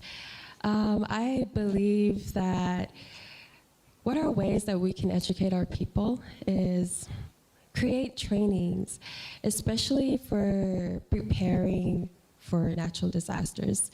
I believe if we create trainings for our people and really talk more about climate change and its impacts, we can really help them understand climate change, like I said before. And I believe when they understand climate change, they will avoid contributing to the impacts of climate change, like throwing the rubbish, littering, and using too much plastics, as well as burning the rubbish, because we see that here in Tonga. And I just strongly believe if we really just talk to our people and help them understand climate change more, it could really help them, because our people play a huge role in building Tonga. And so if we really connect with them, we can really help each other and become climate warriors. Malo pito. Ladies and gentlemen, we have the Miss SNS USA 2026, La Lava Kakala Hingoa Rijal Haida Esau, on her topic of climate change. Before we continue on to contestant number 7 on our pre-pageant interview, we would also once again like to acknowledge the presence of this hour, our current Miss Heilala, Susiana Tamoipeau, who's done a fabulous job for the year. Susiana, it was no small feat leaving your home and residing in Tonga and just being an ambassador for our country on so many platforms, not just you, but also your family, your grandma, who has been there for you and your parents. And we'd like to acknowledge Sosiana. So ladies and gentlemen, a round of applause for our Miss Heilala, Sosiana Taumoteana. Also in our honor this morning, Miss Pacific Islands, welcoming you to our shores once again, Miss Ailava Samuels, Malolele, and thank you for joining us in the 2026 Heilala pageant.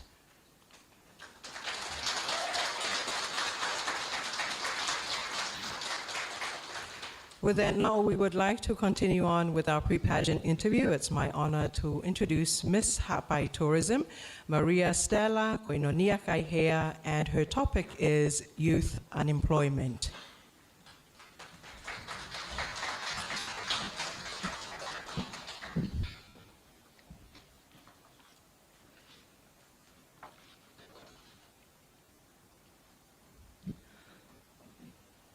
Tapu ki ha mai ofo, mai ho oi ki oi whanua.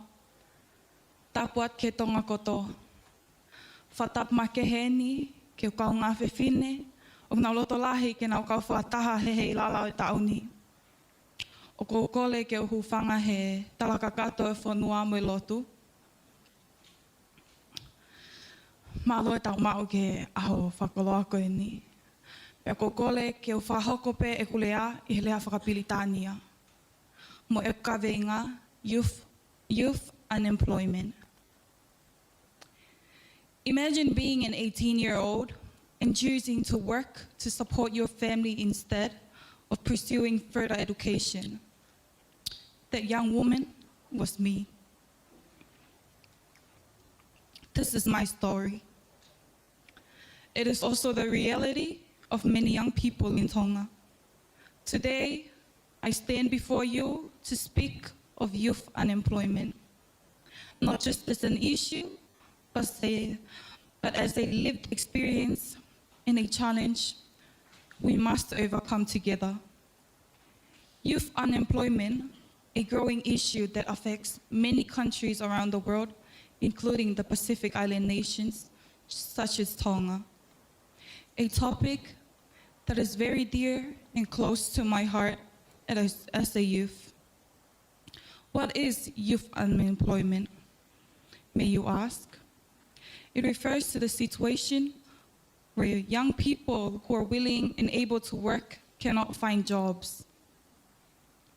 Generally, the term youth refers to people between the ages of 15 to 24 years. Youth unemployment is a major concern because young people represent the future workforces and leaders of society. When they are unable to find employment, it can have serious social and economical consequences. There are several factors that contribute to the youth unemployment. To begin with, there is often a lack of job opportunities in many developing countries. There are not enough jobs available for the growing numbers of young youths entering the workforces. Second, a skills mismatch. Many young people leave school without the skills or experience that employers require. As a result, employers may choose experienced workers. Thirdly, rapid technological changes have transformed many industries. Some traditional jobs have disappeared, while new jobs require social skills the young people may not yet possess. And finally, economic changes, such as recession, natural disasters, and global crisis, can reduce employment opportunities for everyone, especially young workers. Youth unemployment can have significant for young people. Unemployment can lead to financial difficulties, low self-esteem, stress, and loss of motivation. It can also delay important life goals, such as further education, marriage, and starting a family. For communities, High youth unemployment can contribute to poverty, social inequality, crime, and migration as young people leave their home countries in search of a better opportunity.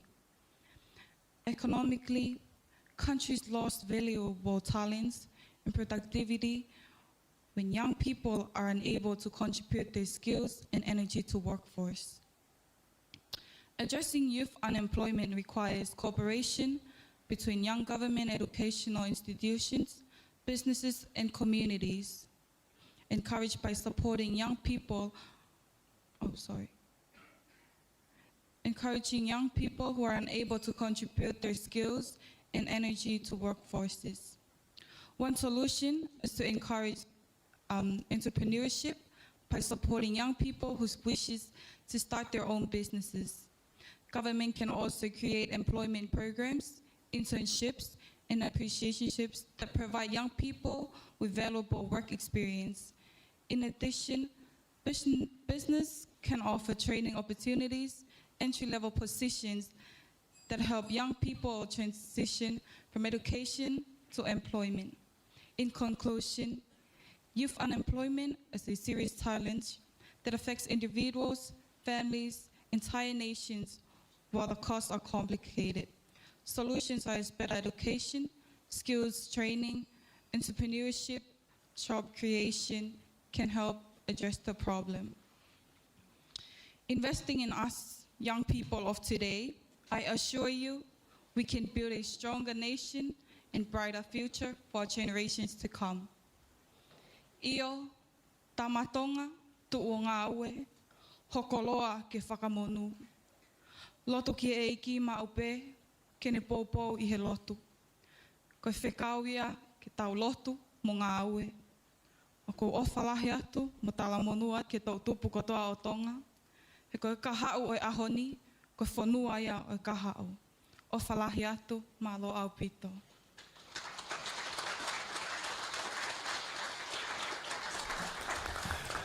Amen, Ms. Harpai. No, thank you for that very informative presentation on youth unemployment, which is one of the big challenges that the kingdom is facing. My question for you is, what role should tourism play in addressing youth unemployment in Tonga? Thank you for your question. I would say the role for tourism is for youth unemployment. I would say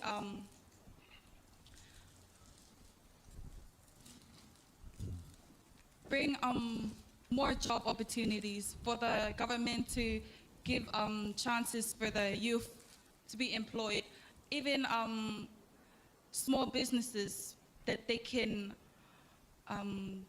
give more jobs for the young youths. Malo.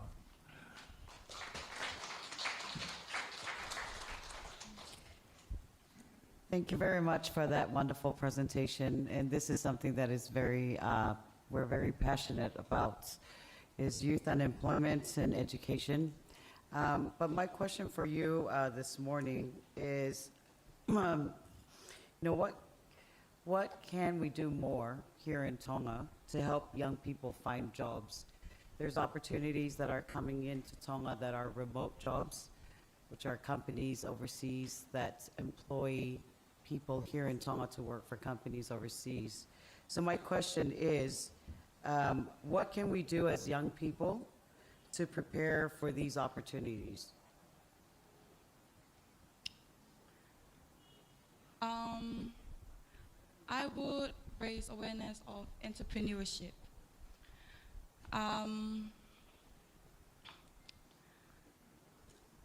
For the youths, I'm sure everyone has a talent.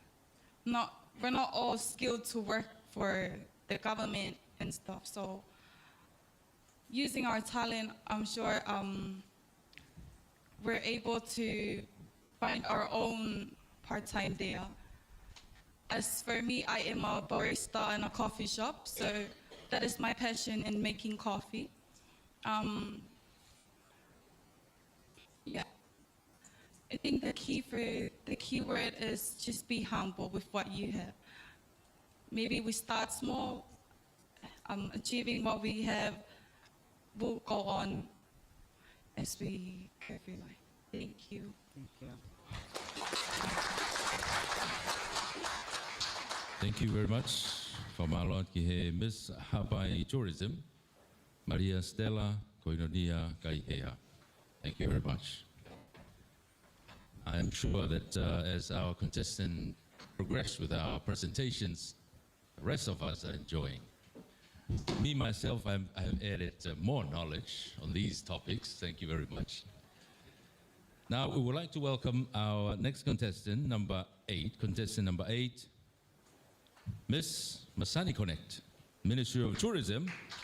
Thank you, Faiva I Hakau Tuitawake. Her topic is drug trafficking.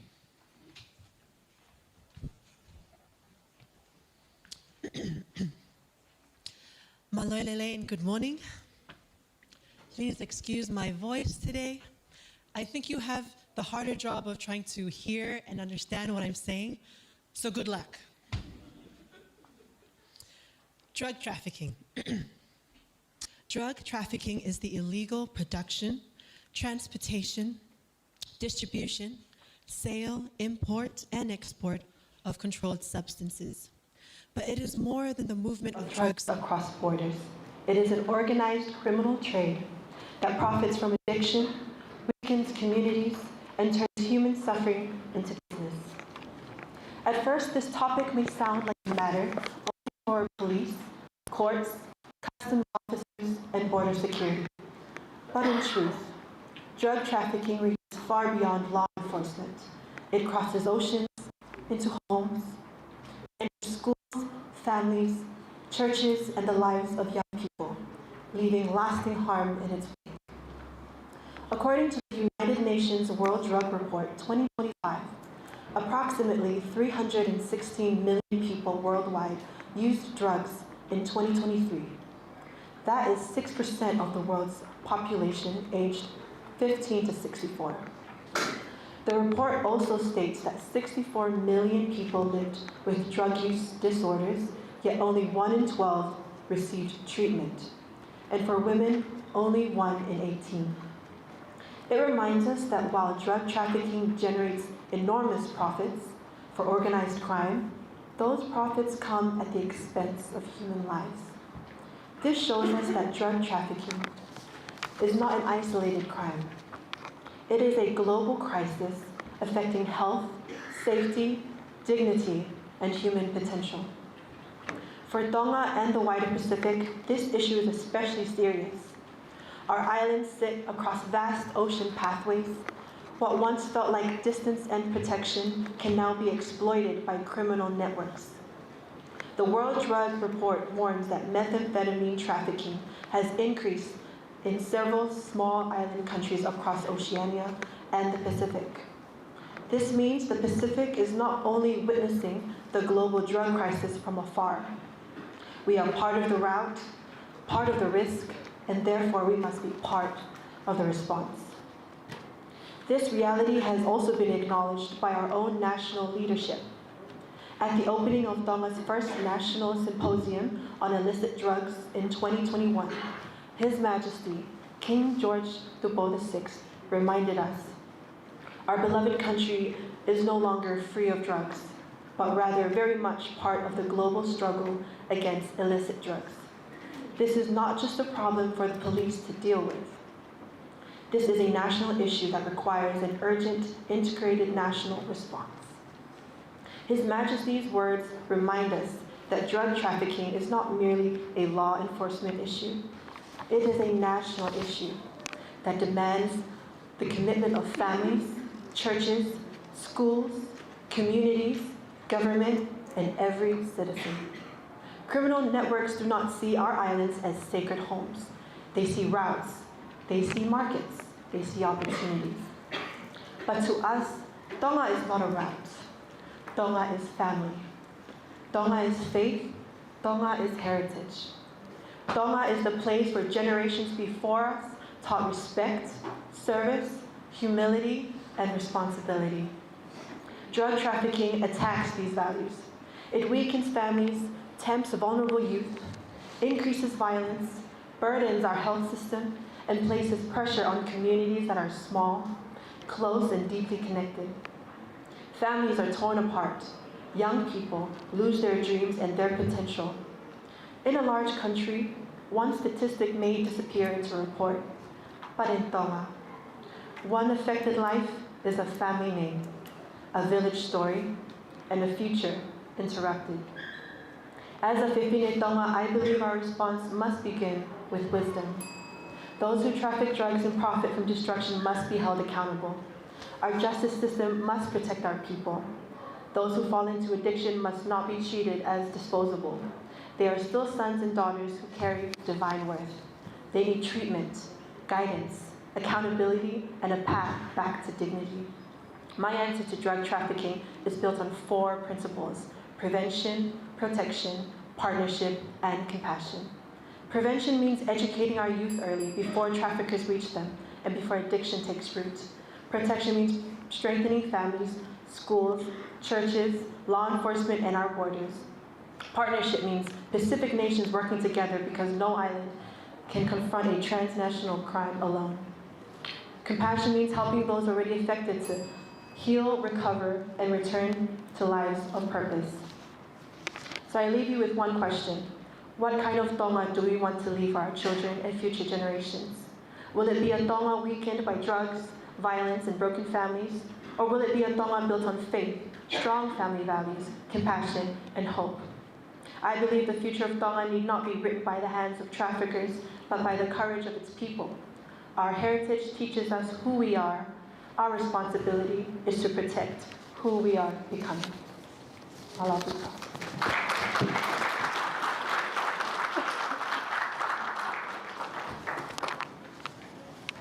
What kind of Tonga would you like to see in the future? I would like to see a Tonga where we explain to our youth, our people, the whys of why we want to protect Tonga instead of just the what. Because it is one thing to tell people not to do this or not to do that, but if you explain to them the why, help them to have pride in their country and what it is that we are building here in Tonga, that will encourage them, especially the young people, to protect their choices and to be stronger, build strong moral characters, and be able to be great leaders, contributing members in our community. Thank you.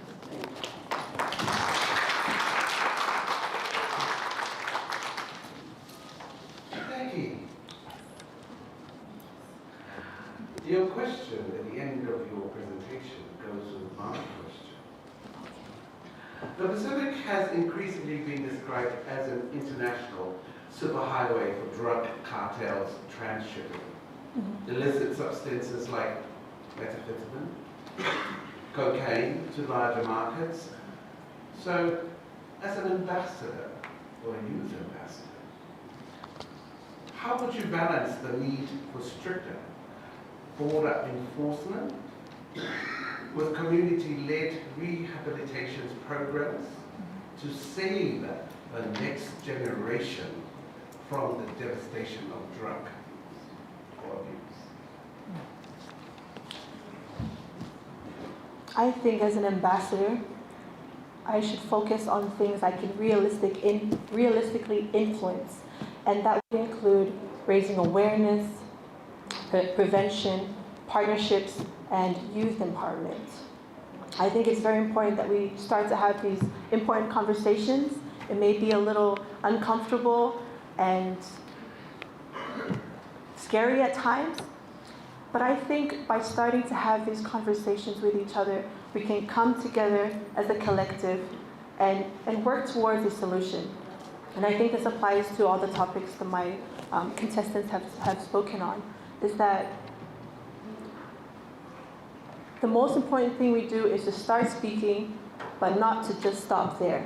It is important that we follow through with action and try to see measurable results, outcomes, results. And if we are not seeing that, then it is important that we take the steps to ensure that we're making progress, that there is something happening, some change, some progress, because that is how we can see a better Tonga.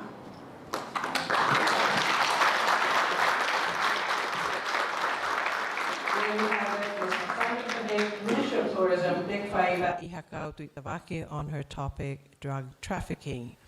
It is my pleasure to switch sides of the room and introduce contestant number 9. We have here Miss Tonga Australia 2026, Antibenyana Taliauli, with her topic, labor shortages in Pacific countries due to seasonal employment schemes. Ladies and gentlemen, Ms. Atmenyana Taliauli.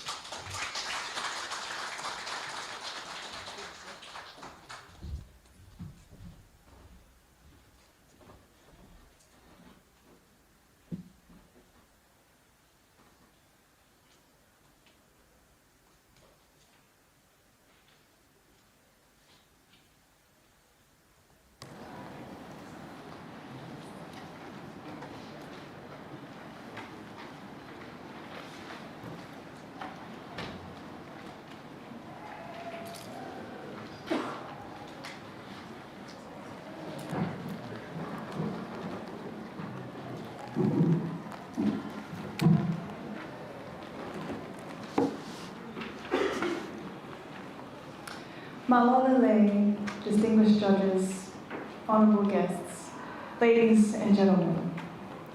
Imagine arriving at Heilala Hospital only to discover that there are not enough nurses to care for your loved ones. Imagine children walking into Fasi Primary School only to find that there are no teachers waiting in their classrooms. Would we call that progress? Labour shortages are not simply about vacant jobs. They are about the well-being of our people, the resilience of our communities, and the future of our nation. Today, I invite you to reflect on one of the Pacific's greatest opportunities and one of its greatest leadership challenges: labour shortages in Pacific countries due to the seasonal employment scheme. While this issue affects many Pacific nations, today I will focus on Tonga, drawing on my perspective as Miss Tonga Australia and as someone committed to strengthening the future of our kingdom. At its heart, this topic asks one important question: how do we balance the opportunity abroad with resilience at home? The programs has created significant opportunities for both Australia, New Zealand and Pacific families. For Tonga, these opportunities have been life-changing. Research from the Development Policy Centre at the Australian National University found that Tonga now earns more through labour mobility with Australia than from Australia aid and trade combined. That tells us that our people have become one of our nation's greatest economic assets. Yet every opportunity also brings responsibility. Contrary to what many people may believe, Tonga is not running out of people. Rather, we are experiencing shortages of the right skills in the right places at the right time. While seasonal employment contributes to this challenge, it is one of several factors requiring thoughtful workforce planning. Labour shortages extend far beyond employment. They affect our essential services, businesses and families. Healthcare providers face ongoing challenges in retaining experienced nurses and other skilled professionals. While labour mobility has improved many families' lives through remittances, it has also required sacrifices through long periods of family separation. These realities remind us that labour mobility is not simply an economic issue, it is also a social and a human one. So how should Tonga respond? As a nation, we should not view this issue as a choice between labour mobility and national development. Instead, we should ask how labour mobility can become a driver of national development. Tonga has already recognised this challenge through its Labour Mobility Supply Management Strategy, which seeks to strengthen workforce planning while continuing to embrace labour mobility. This balanced approach also reflects His Majesty King Taupo VI's vision of embracing the benefits of labour mobility while strengthening Tonga's workforce at home. That commitment is strategy in which supports both opportunity abroad and resilience at home.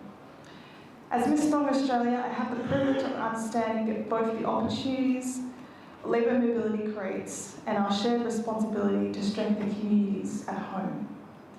To me, this is not a question of choosing between Tonga and Australia. It is about strengthening the partnership between them. When we work together with shared purpose, labour mobility becomes more than employment.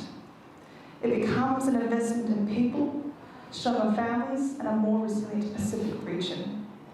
Understanding the issue is only the beginning. True leadership is measured by the solutions we are willing to pursue. If we want labour mobility to strengthen Tonga for generations to come, I believe our response should focus on 3 priorities. First, we must empower our people. Second, we must strengthen Tonga's workforce. And third, we must strengthen regional partnerships. Earlier this year at the 2026 State of the Pacific Conference, Samoa's Prime Minister, Whaiama Naomi Mata'afa, shared a vision that deeply resonated with me. I want a Samoa where people want to stay and where they have a stake. I share that same vision for Tonga. A Tonga where our people are free to pursue opportunities abroad, but where they are equally inspired to return home, invest their talents and help build a stronger nation. Our ancestors crossed the Pacific Ocean in Waka, guided by courage, wisdom and hope. Today, Tongans continue that journey in search of opportunity. That challenge before us is not whether our people should leave. The challenge is ensuring they return with greater knowledge, greater experience, and a greater hope to strengthen the nation they proudly call home. Our responsibility is to ensure every opportunity contributes to a stronger Tonga, because our greatest resource has never been our land, nor our oceans. Our greatest resource has always been our people. Malo pito tua wata.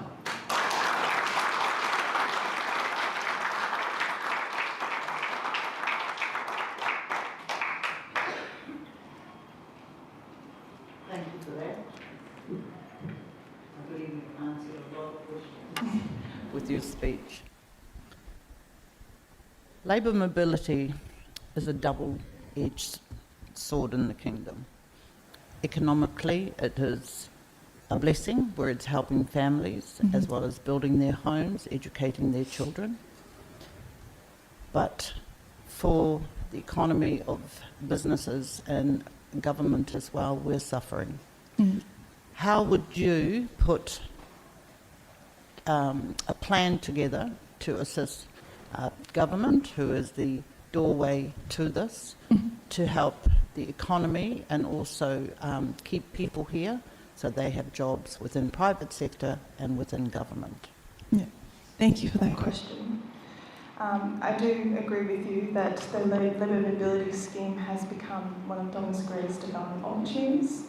It indeed has helped improve the lives of thousands of people, having provided a valuable income and valuable work experience, and restricting those opportunities would not address the real life challenge.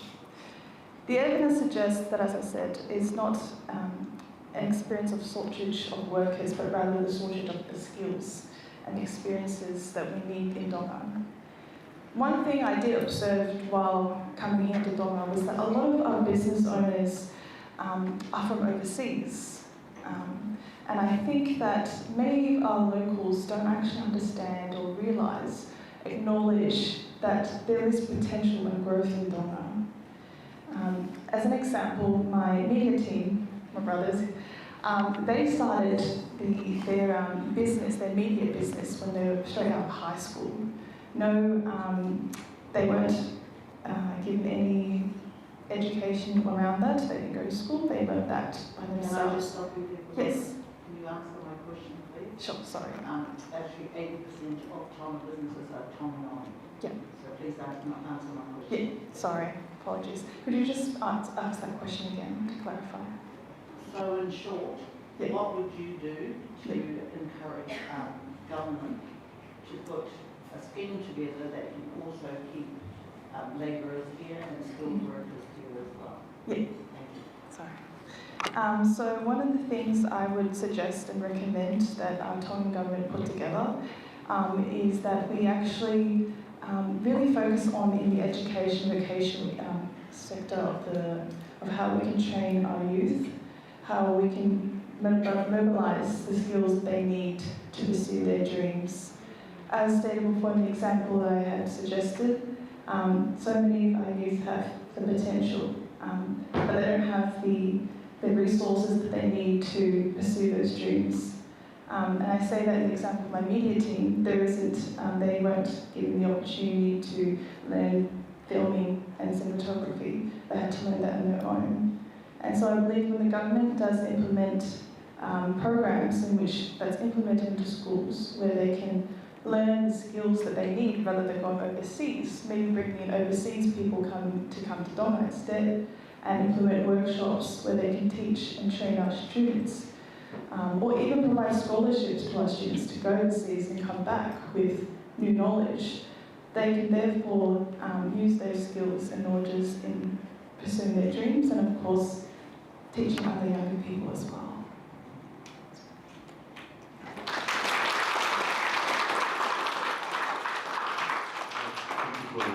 Presentation.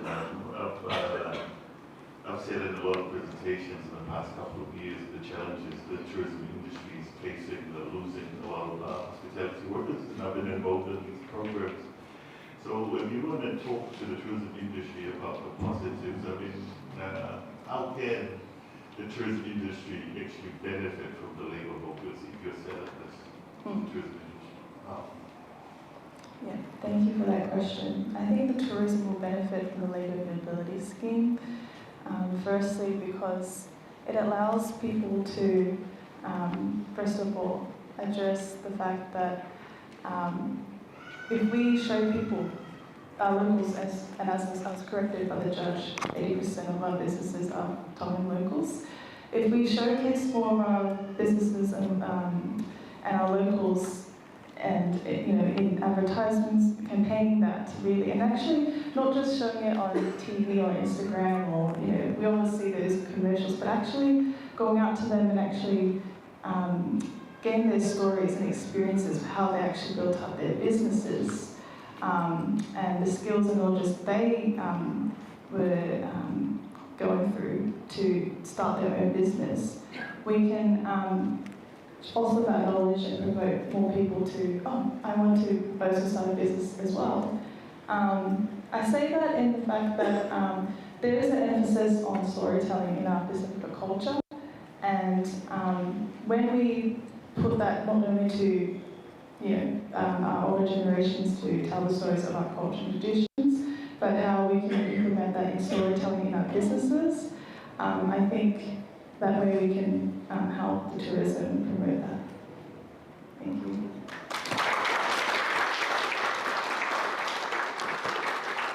Thank you. Thank you very much. Ms. Andrea Natalia Uli, Ms. Tanoa Australia 2026.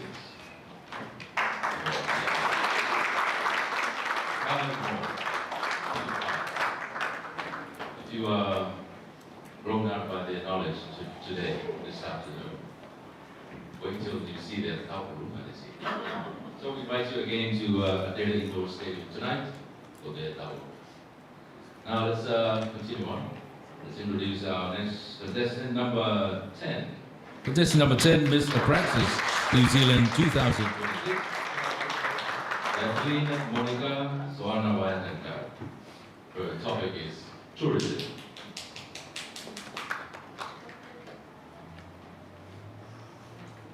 Lebih tahu apa Well, behavior now, photo is not talking to any, but I think photo is now helpful again. And there is those things. Sorry, before we continue, can I just get everybody to stand up, please, just because we've had a long. Everybody, please. Just have a little stretch, and I want you to turn to the person next to you and say, "You look lovely today."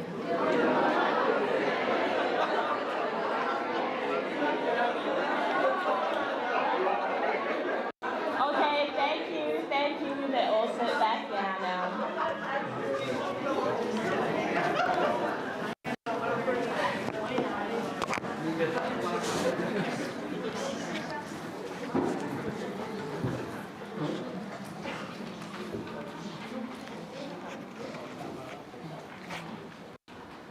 tapu ki he tolu tahai o tua. O tua ko tamai alo mo lau mali e maoni oni. Sentuia ni ewa o kelesi ko ia, mo e tui ko ia ho tau pule angani. O ka tau katoa ngai, hono tuku whakaholo, ba kune whalu te hakahau, e tu uloa mo kau a whakalangi. Distinguished guests, judges, my fellow contestants, ladies and gentlemen, ho'eki mo tau ka inga. Welcome to the Kingdom of Tonga. Local time is 12 p.m. and the temperature is 26 degrees. May you enjoy stay here in the friendly islands. Imagine a place where untouched turquoise water meets pristine white sand beaches, where Polynesians' traditions are proudly preserved, and where every visitor is welcomed like family. The Kingdom of Tonga is one of the South Pacific's best kept secrets, offering an authentic island experience unlike any other. Tourism is a powerful contribution in the economy of many nations. Here in Tonga, it generates 11% of our GDP and sustains about 9% of total employment. That's about 4,000 jobs. Ecotourism and adventure tourism, tours for the elderly, child-friendly tourism are all on the rise internationally. For instance, in Vava'u, it is known for whale watching. In Ewa, tourists can captivate vantage points like the Li Angahuo, the sandy beaches of Ho Malai in Ha'apai, and the Fungavailahi in Niuafo'ou, and the Vaiko Niutoua in Niuatoptapu. Families are the heart of our culture. As our motto, Tonga mo'unga ki he loto. We Tongans live, work, pray, worship, celebrate, laugh, and cry together in families. Togetherness is what we are longing for. Family and social tourism fits nicely with the celebration of the 200 years of Christian faith with the Free Wesleyan Church Conference participants, visiting historical landmarks in Hihifo, known as the landing site of Christianity in Tonga, including Whangolua, the memorial plaque for the first sacraments at Kanokupolu, and the memorial plaque at Akoteu Nasaleti in Kolovai. It is our duty to look after our environment with the Ministry of Tourism implementation of the Connect 25 campaign and the No Plastiki campaign. This should be an ongoing strategy for Tongan extending it to the outer islands. We as Tongans are the real hearts, yours and mine, shared with the other tourists. Hearts beating in tune with our families and our faith and with love. Tourism is just as much as your responsibility as it is mine. From your crew, contestant number 10, Miss Approxis New Zealand 2026. Thank you for flying with Air Tonga Masani, Tua Ofa'atu.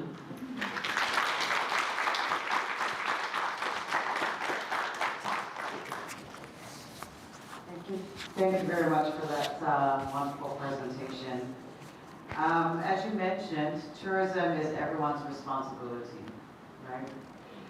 So what can young people do to help visitors enjoy Tonga while keeping our country clean and beautiful? We've been here the last 2 weeks, and what we've noticed is just how clean it is. Yes. And what can we do what can we do to help the young people continue to help visitors enjoy all of our tourist attractions at the same time keeping our culture and our kingdom clean and beautiful? Thanks for the question. I think running little initiatives as just like the previous campaign that the Minister of Tourism ran, the Masani Connect campaign, the purpose was to direct the message for hospitality, unity, and pride. And at the end of the program, there were rewards.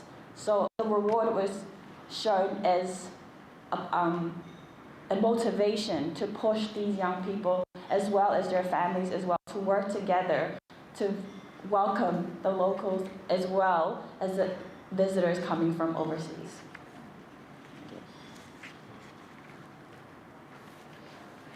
Thank you.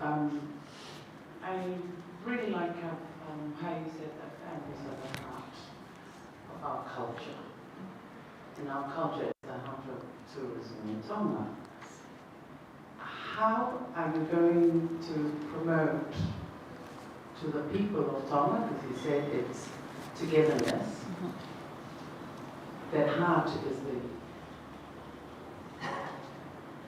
is the core context of our culture? Thank you. To me, one of the strengths that us Tongan people have is tali tali kakai lele. We're known as the friendly ones. To me, to capture the heart of people when you first encounter at the airport, it gives them a warm feeling and leads them to come not into the country but persuade other visitors as well to come with their friends and their family as well. That's the motivation behind by just that's a way of bringing in more international as well as domestic visitors.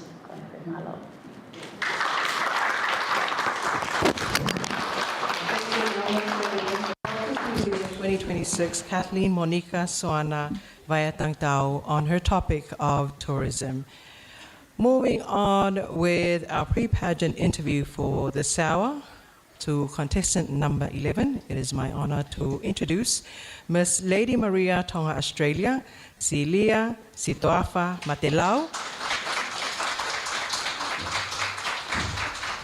And her topic of presentation for this hour is digital safety and cyberbullying amongst youth. Malola malie aho eiki, moilele e tonga kotoa. Ko kuingoa ko Silia Sitoafa Matelau. Today my topic is digital safety and cyberbullying amongst the youth. And before I start, I just want to acknowledge the 4 pillars of our Tongan culture.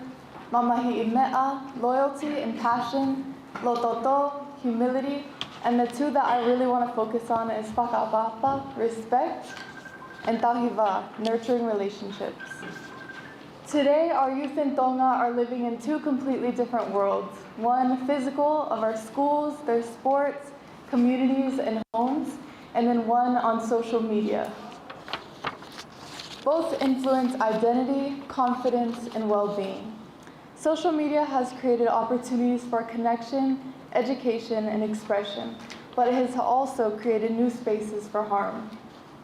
While harsh words face-to-face come with many consequences, harsh words that can be typed through a screen can affect our youth in the safety of their own homes here in Tonga.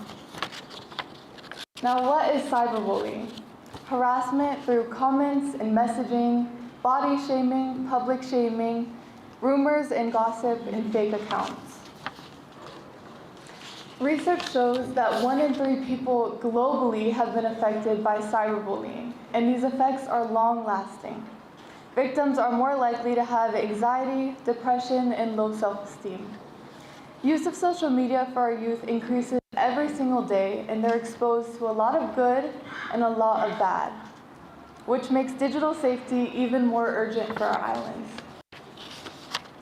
If we leave our youth with no safe spaces, no support, and no one to listen to, it will only put the leaders of tomorrow in the dark and isolated.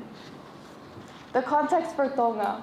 We are very strong communally, and reputation matters deeply. Gossip can spread very fast with our small communities, and online harm can feel very inescapable. Thankfully, Tonga has been very proactive in increasing awareness of digital harm through legal accountability and stronger moderation of public online spaces. An example is the Electronic Communication Abuse Offenses Act in 2020, and one as well is limiting commenting on many live streams, even like the Heilala event that I saw last year.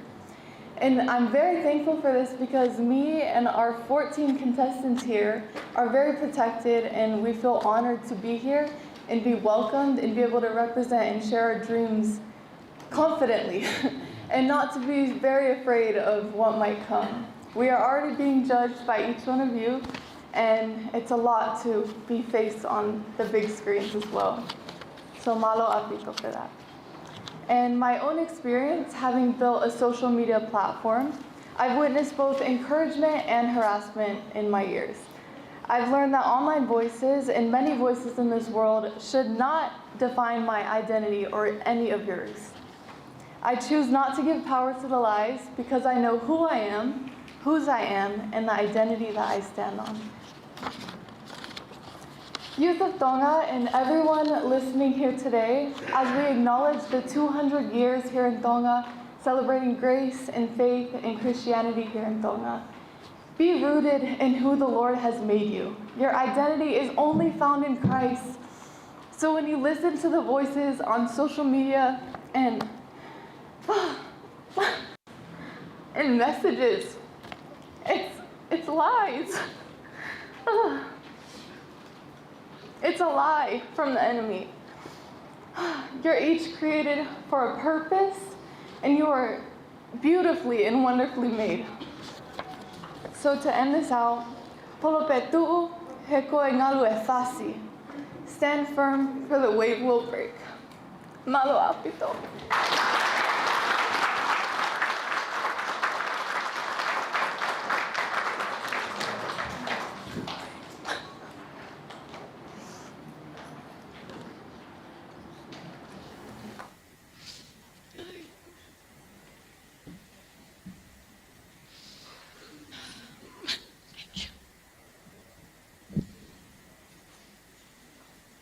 That's all right. I was taking time so you can get your emotional. Thank you. You need to be stronger like your sponsor. She's crying too.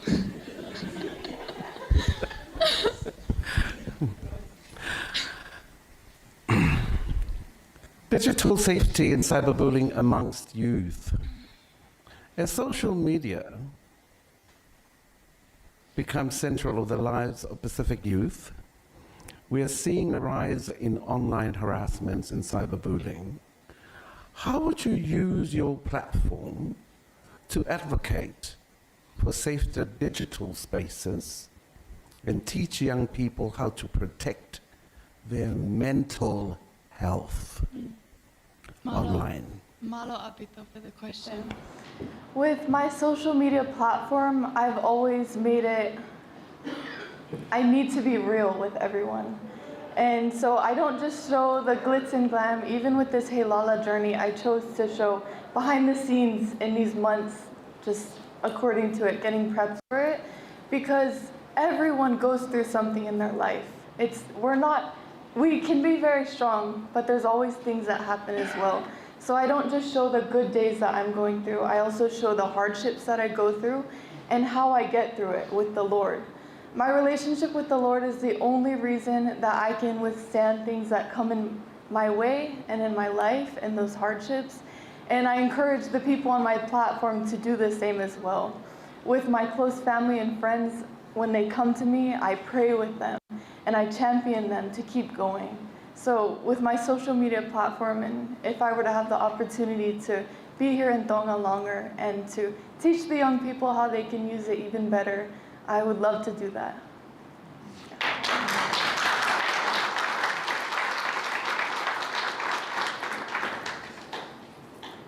Thank you for such a powerful speech with regards to cyberbullying. Social media, as we know, connects us, but also hurts us.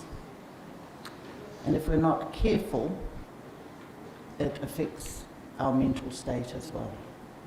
Cyberbullying is very real, and with that and the youth, we have a lot of suicide. How would you teach not only the youth, but everyone about proper etiquette with regards to using the social media?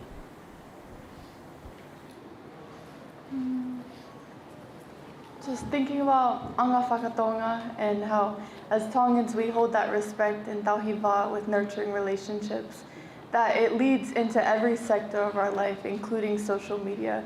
So that Tongan proverb of laying out the mat and making safe spaces to talk about arguments as well and things that happen within our family, I believe is very important, rather than jumping on Facebook and just going at it and talking bad about our family when we have disputes.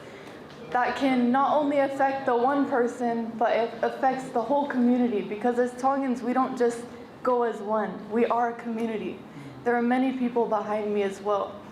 And so, did I answer it a bit? I think I lost it a little bit, but Mala apito.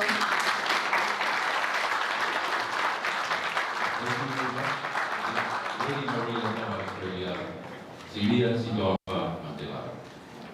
Now let's welcome our next contestants, number 12. Contestant number 12, Mr. Walofa Resort. Lelupe Ongosia Ivdao Toni.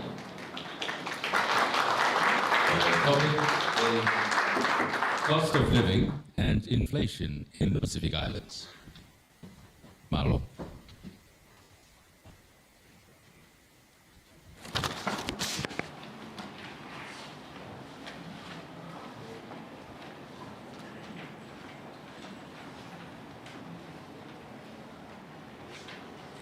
Maloe lele tonga kotoa.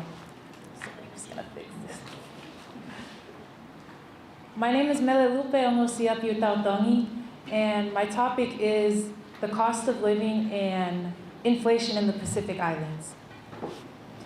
Among the quiet shores of our islands, creeping along the trees of our farmland, traveling quite literally across the waters that connect us, all lies a disruption to our peace, somewhat a predatory beast. This beast lies at the forefront of the hearts and minds of every Pacifica person, steadily increasing in size with each passing year. The beast I'm referring to is the cost of living and inflation in the Pacific. Today, I invite you to look this beast in the face as we explore what feeds it, how it affects our people, and the practical solutions that can help us tame it. Allow me to take a brief moment to hone in our beloved kingdom. According to the International Monetary Fund, which is an organization that helps countries maintain stable economies, the projected inflation rate of Tonga in the current year, 2026, is 3.8%. While this figure is lower than the high inflation experienced in recent years, it does not tell the whole story. Many Tongan families continue to struggle because prices for essential goods remain much higher than they were before the pandemic, while wages have not increased at the same pace. So what exactly feeds this beast? The Pacific faces unique challenges that make the cost of living higher than in many other parts of the world. Our islands are geographically isolated, meaning that much of what we rely on, from food and fuel to medicine and construction materials, must travel thousands of kilometers by sea or air before reaching our shores. Thus, I present to you my first critical point in understanding inflation: importation. Tonga imports the majority of its essential goods because these necessities must cross vast oceans before arriving in our ports. Every increase in global shipping costs or fuel prices is eventually reflected on the shelves of our local stores. We are not merely paying for the product itself, we are paying for the journey it took to reach us. The consequences extend far beyond economics. Families are forced to make difficult choices between paying for food, electricity, school supplies, or medical care. Small businesses struggle to absorb rising operating costs, while farmers and fishermen spend more simply to continue earning a living. Although wages have increased in some sectors, they have not kept pace with these rising expenses, leaving many households with less purchasing power than they once had. Fortunately, every beast has a weakness. One of the greatest opportunities for Tonga lies beneath our very own feet, in our own soil. By investing more heavily in local agriculture, community gardens, and sustainable farming, we can reduce our dependence on imported food. Every fruit grown locally, every vegetable harvested from our own land, and every fish caught sustainably in one less product that must travel across the ocean before reaching our dinner tables. Supporting local farmers also strengthens our economy. Instead of sending millions of dollars overseas to purchase imported foods, more of that money remains within our own communities, creating jobs, supporting local businesses, and increasing food security for future generations. The beast of inflation cannot be defeated overnight. There will always be global events beyond our control. Yet, we can decide how vulnerable we choose to be. By strengthening local agriculture, supporting Pacific businesses, and reducing our dependence on imported goods, we begin to shrink the very beast that has burdened our families for so long. The Pacific has always been a region defined by resilience. Our ancestors crossed oceans with courage and ingenuity, building thriving communities with the resources around them. If they could overcome the vastness of the sea, surely we can overcome the challenges before us today. The beast may be daunting, but together, it is one we are capable of taming. This concludes my presentation. Malo Alvita.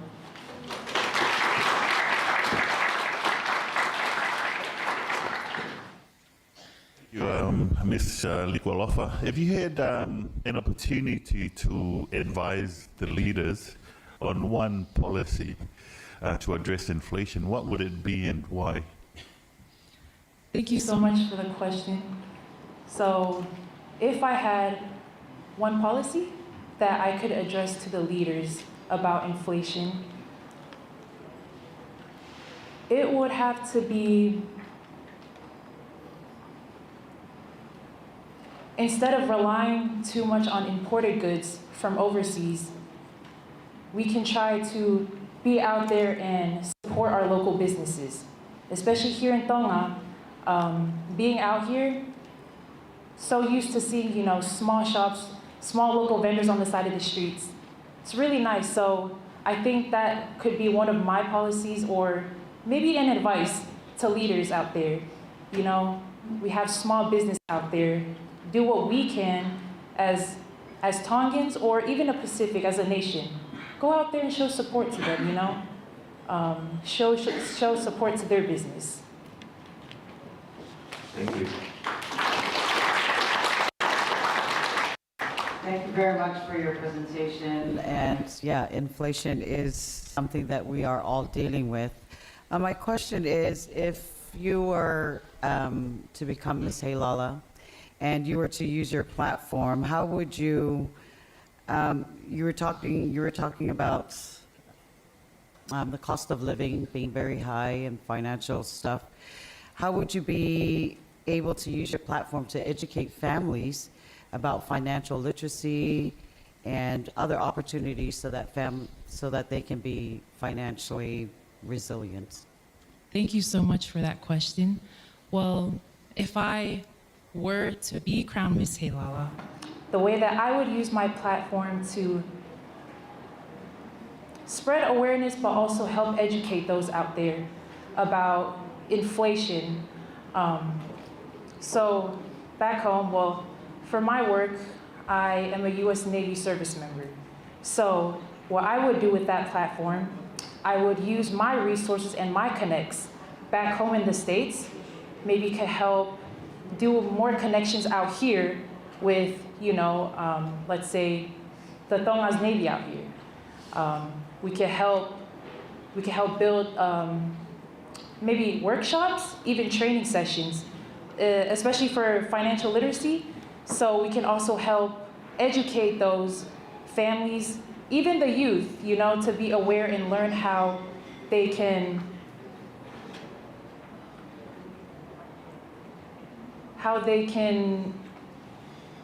know how to use resources correctly and maintain it in a really good way.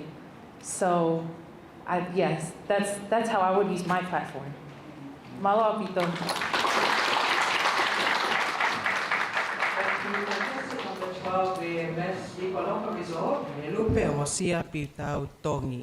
And of course, her topic of presentation was cost of living and inflation in the Pacific Islands.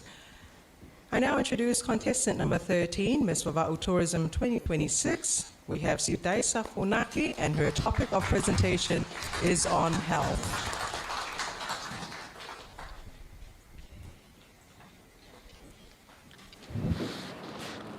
I would like to acknowledge the presence of the Almighty in our midst, our guest of honor, our distinguished guest, and my fellow participants, and my beautiful people of Tonga. Today, I stand before you to speak on a topic celebrating our heritage and embracing our future in health, which involve each and every one of us, our family, our community, and the future of our beloved kingdom. In Tonga, we are blessed with rich tradition, strong faith, a deep sense of community. We celebrate life through food, gatherings, and culture. But today, we are also facing a quiet challenge, one that is growing yet preventable. Many of our people are struggling with non-communicable disease, such as diabetes, heart disease, and obesity. These are not just statistics. These are our parents, our siblings, our children. But today, I do not stand here to focus on fear. I stand here to share hope and responsibilities. Health is not just about the absence of sickness. It is about how we live every single day, how we eat, how we move, how we care for our mind, and how we support one another. First, let us talk about nutrition. Our ancestors lived from the land and sea. They ate fresh fish, root crops like kumala and talo, fruits like mango, papaya, and pineapple like we have in Wawa'u. These foods are not only a part of our identity, they are a part of our solution. By returning to nature-balanced diets and reducing processed food, we can restore strength to our bodies and pride to our culture. Second, let us talk about physical activity. We do not need a gym to be healthy. In Tonga, movement is all around us. Walking to church, working in plantation, dancing in celebration. When we move, we honor the body that God has given us. Even a simple daily activity can prevent illness and improve our quality of life. Third, we must not forget about mental and emotional health. Life today brings many pressures, financial struggles, expectation, and changes in our society. It is important that we speak openly, support one another, and find strength in our faith and family. True health includes peace of mind, not just physical strength. Taking a purposeful break or resting is an initial part of our health balanced life. Rest is not a sign of laziness. It is a vital, physical, and mental requirement. We are blessed to live in a country that has a law allowing us to rest on Sundays. This is not only a commandment from God, but it is also important to our health. Nowadays, many people suffer from health issues due to the lack of rest and stress. And I would like to share a personal experience that I've lost one of my loved ones, which is my father. I know that he was a healthy, active, and a hardworking man. And he really loved us. And he would try his best to work every day to provide for our family. And I hardly see him have any time for himself. He hardly gets some rest. However, I learned that he often did not take enough time to rest. I share this because it made me realize how important it is to take care of our bodies by getting enough rest and maintaining balance in our lives. As a young woman of Tonga, I believe we have the power to inspire change. We can be role models for our family and our nation. We can choose healthier lifestyle, not just for ourselves, but for our loved ones and the generation to come. Imagine a Tonga where our children grow up strong and active, where our elders live longer and healthier. That Tonga is possible, and it begins with each and every one of us. Let us not wait for tomorrow. Let us start today. With one healthy meal, one walk, one encouraging word, and proper rest. Small action create powerful changes. In closing, I would love to leave with you this message. When we take care of our health, we take care of our future.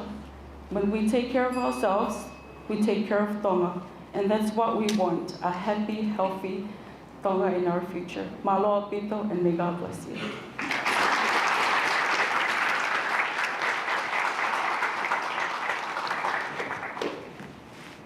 Thank you, Ms. Funaki, and for the emotional sharing that she did. I really like the fact that you mentioned that health is all about how we eat. You know, I always call it, we have to eat right, and also movements as well as resting. But you know, in the Tongan mentalities, resting is like sleeping all day, but that's not what we want. That would be very unhealthy. So as an ambassador of the Heilala pageant 2026, how are you going to promote those definitions of being healthy? Thank you so much. Thank you. Thank you so much for the question. Sorry, can I answer it in Tongan? If you don't mind. Iyo, tali whakauka ko te ki ai, ko tui ko taha ngai whaunga te tau lawa i o whakaloto lahi, pe whamalohi o tau kai ngā tonga, te nau maa ngai, mo ui lelei, ko e tau kamata koe whangi step sisi, o te tau horo ki tau manga la lahi tau toru ia, i ke ilo pe te tau wao tau toru ia ki he call ko tau whotu ke he, tau kamata koe whangi step ui, ki hange pen nau lawe ki mua he ku speech, sorry.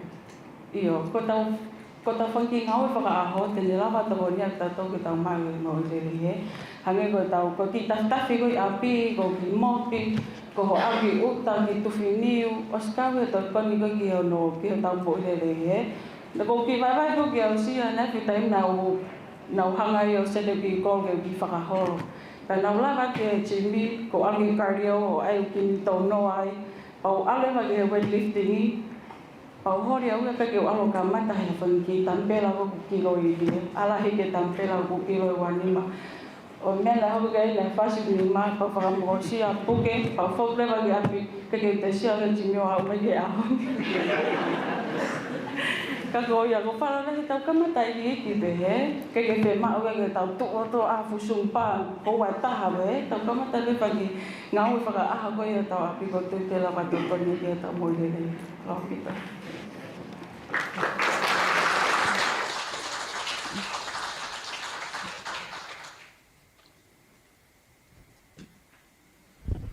Whakaulahi.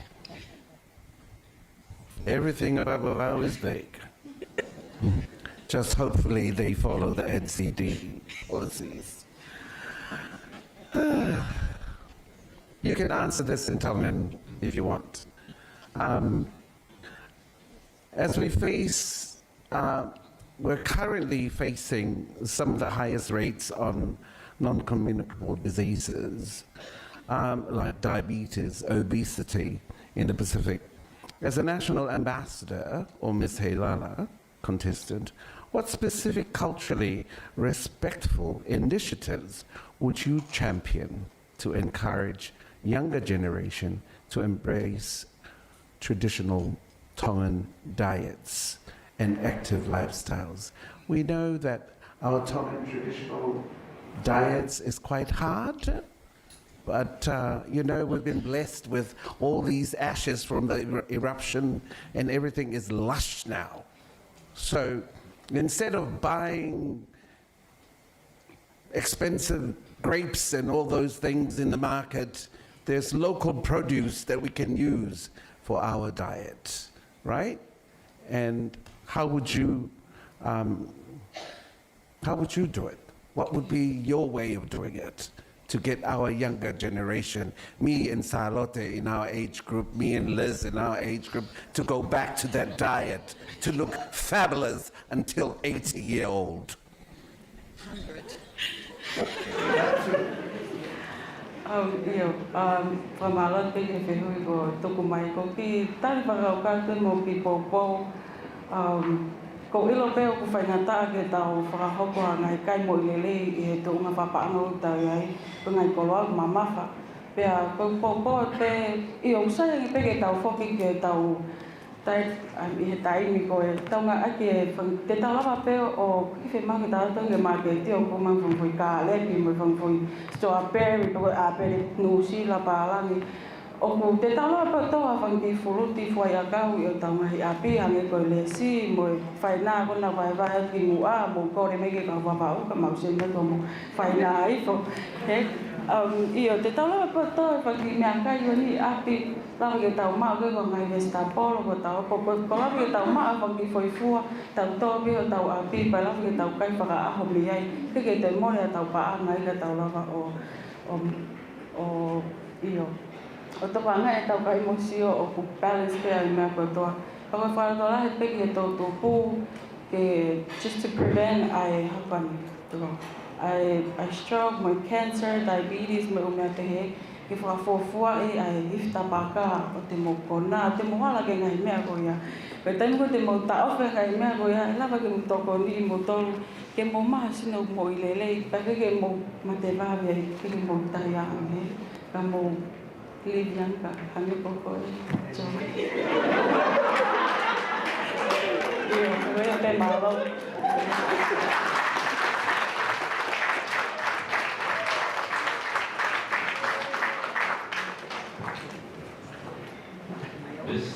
Wawahu Tourism, Sudaisa Funaki. Thank you very much. That's our 13th contestant. Now for our 14th contestant. There's Miss Tonga Tourist Association, Seputa Malamala. And I think her topic triggers all of everything that we're going to do. Mental health.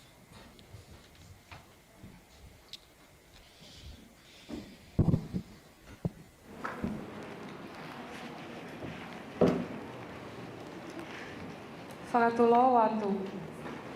Ko hoki ngoa ko Seputa Malamala, ko e consistent whikataha whaau, o ko whawhawhonga e atu, ai Tonga Tourist Association. I ono aho, ka aloha tangata Tonga o tautai, o kune whaohange eskelea, i he ene kato whangota. Ka oho vale kuone matangia pe whaingata ia I o seni, o kune puhi ene nge eskele a, ko ui tokoni ki uta. Ko hono whakahao whi, e malawa peia e hihidi o toko lahi o ki uta. Ko e ko ka venga lea ki aho ni, ko mental health, pe ko muui lelei whakaata mai. Ko tau toko lahi, o kuna rolotonga matangia whakaata mai I waha. O kuna puhi mai e nau nge eskele a, ke tau o ngona se nau I toko ni. Ke tau kau whakataha mua ke pātolo aki ai mo I lelei au tau ngahi ata mai. He koe koloa whungania o klau kau aki e tonga. Koe li pōte ai kau taha muui a mamani, WHO, o kulaka hake I he toko taha piliona ai kakai I mamani o whiau, mai palpalema whakamui lelei o ata mai. Ka I tongani, koe peseti pe e ono, o tau kakai o mo uai. Whakafuafua ki he hono awhe te au waunoa nai. Ka ia toko hono awhe te au waunoa ko ia. Koe peseti e hiwa ono, pe mei toko hono awhe ia, o ku te eki malawa, ke nau mau hatokoni, mi hatoke tā, pe tau kei I he malae o mo uilelei whakaata mai. Koe si kakai pe ene o tau whiohi wa awhi, whakaaho, koe ta mai me whae, koe kau taki e pule anga, kau taki lotu, kau ngau e whakapule anga, kau whakalele bisnisi, koe kau sipoti, koe si kakai o tō kanga mo whalehanga, koe si whanau wako, pea kawai mo ki taua buta i heni e ahoni. O kunau si mafasia whakalongolongo pe. I o katopa wanoa wanima, lai whakatu ai e tokta mapapuloka, mo i pot ngau e mohui atonga, a mental health, strategy and policy, ke tokanga e kina e mohui lelei whakaata mai ho tau kakai. Taim tatau, o tokolahi pe ni ihi o kai malava, ke kumi tokoni, ke ngai prokalama peheni. Koi ai, o ko whakatu whakaukau atu, ke tau mea ngawe, aki mua ho tau ngahi unga ngatu whanua, he ko tau hufanga anga, whika o waki peia. O hange e ni ko hawha e, muha ane pepe, ai uluaki whaiako pe ai whae ki he pepe i api. Koe whe whakaapa-apa aki, he mutual respect, koe pou tulikia o e tau no whakatonga. O ku tau whakalongolongoi, ai mea lahi, koe whakaapa-apa ki o tau ngahi kupu whekau aki. Ke tau te whakawhotunga who o mua ai whakaapa-apa aki, e tau whanoa ki a piki nau tolu, mo oua te tau whai whakamau. Pe tau tokai, mo malui ko tau ngongolelei. Koe humility, pe anga whakaaki-aki mui, koe tau tuku ho tau kita, ka tau ngā unu, ke tuunga ta tau meni i koe ni. Ke tau talia mo toka ngai kina, pe oua te tau whakasio kehe, mo toa maa pe ki nau tolu. Koe uho o e tau he waha a, koe ikai ke mui whakawhotui. Koe si kai haa, koe si pe e te toko ni, ka aku te asi pe, he ne toko ni, ka aku ne maho inga ia. Ke tau whakaha mo whakahino-hino ke he ni ihi koe ni, o ku tau iai maa ki nau tolu, mo fia, ke kau whakataha mau pe. Koe loyalty pe mamahi mea, o kune hai whakataha e tau tui whakaristeane, pia mai loto ofa. O ku ikai ke tau teke i ai ni ihi koe ni, ka aku tau hake aki, mo whakamahino o iai ho nau nge ia, neongo e nau puputuu whakai ata mai. Koe ofa me honga ia ai tonga, o kune mo unga pe ki hono loto. Si kau whawhine Miss Heilala, koe kau tala whekau ki tau tolu ke kahau o tonga, ke tau wheboko waki mua i ngau e ake whai ka wikoula, koe kupenga ia ke tau lalanga aki, ke ne malu i ai mo ui whakalele whakai ata mai ai tonga. Koe si ia moe o i kele a, i mei he o se ni. Koe tau tuu whakataha, kai malohi ha whanua. He uke ha turuta, aonga ki he ha, ka whakatahani turuta, e whanulewa ai huna. Malo au pito o whātu.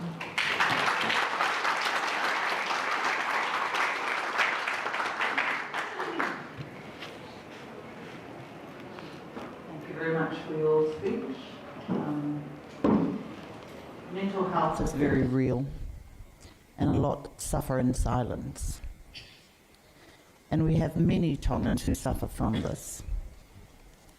What would you do as a Heilala ambassador to break the silence so that people aren't ashamed to come forward and say they seek help?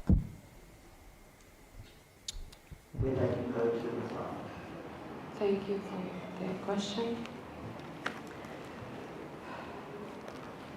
In my opinion, is counseling. Counseling is very important for our youth.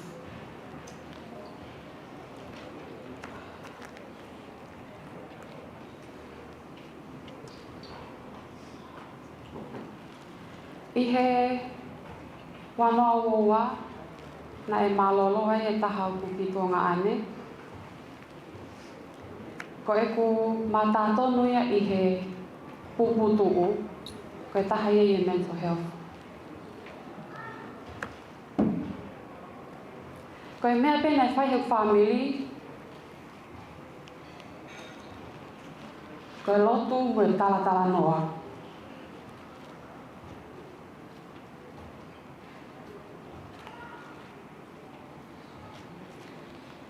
Counseling, it is a proven method of healing i he mental health.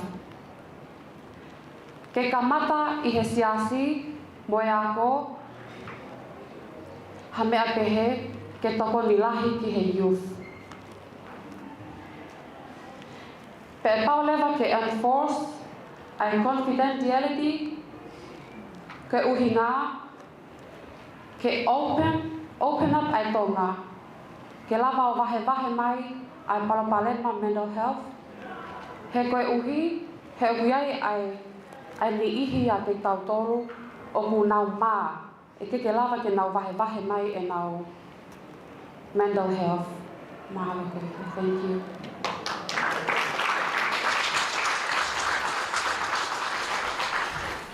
Hello to Miss Malamala, whakuhai mai Tonga Tourist Association. Maka whiu whao si ben e kau pūrama. Koe, e topi maho inga o topi nei e wasi a whakairaka mai. Peki ngā rapi tau tupu, kau pehe pe mau tolu ka Heilala. Tok tau tok si tua den, tok laman hata e wha tau si tua tu mei he COVID. Pea moe pāko na mo ngā whi, unga tonga, ngā apai.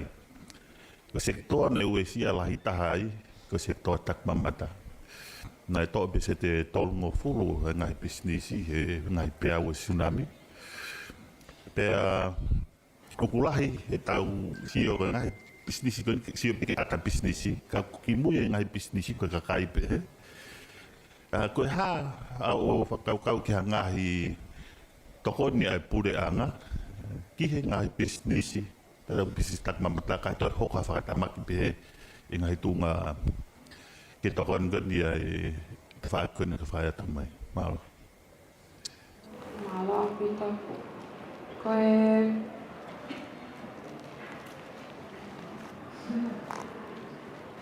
Koe toko ni pe o ku whakaukau ki ai,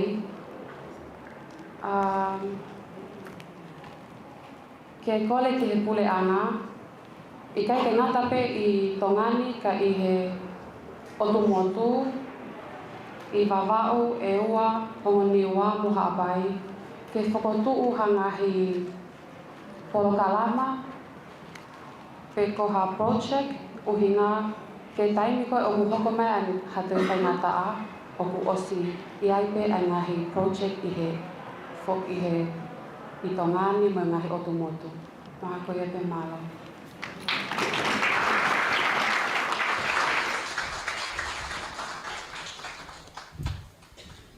And that rounds up our presentations for the 14 contestants for this hour. We had the Miss Tonga Tourist Association, Sepiuta Malamala, and her topic was on mental health. While the judges and scrutineers tally and round up things, how about that? We've all been enlightened on 14 powerful topics, issues that are current in Tonga and the world. And our beautiful contestants today have poured their hearts and souls into research and also into preparing, sharing your personal experiences and presenting them. Let's be honest, ladies and gentlemen, and for those of you watching, this is no easy task, presenting on a national platform and being judged. That's no small task at all. So once again, let's give a clap to our 14 contestants.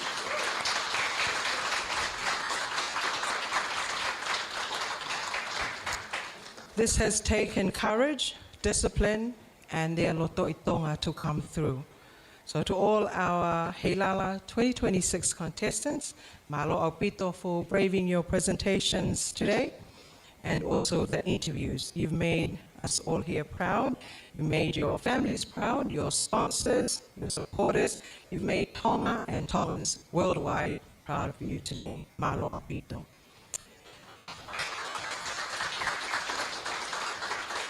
As we come towards the end, we'd like to once again acknowledge the Supreme, Elite, and Platinum sponsors who have made Heilala 2026 happen. Our Supreme sponsors, the Government of Tonga and Fiji Airways. We'd also like to thank our elite sponsors, the MBF Bank, Tanoa International Dayline Hotel, BSB Bank, Chinese Embassy, New Zealand High Commission, Vehoko Arts, Tonga Statistics Department, 5 Star, and New City. Our platinum sponsors, we have Digicel, Lion Liquor, Tonga Cold Store, Friends Cafe, Tonga National Reserve Bank, and the Australian High Commission.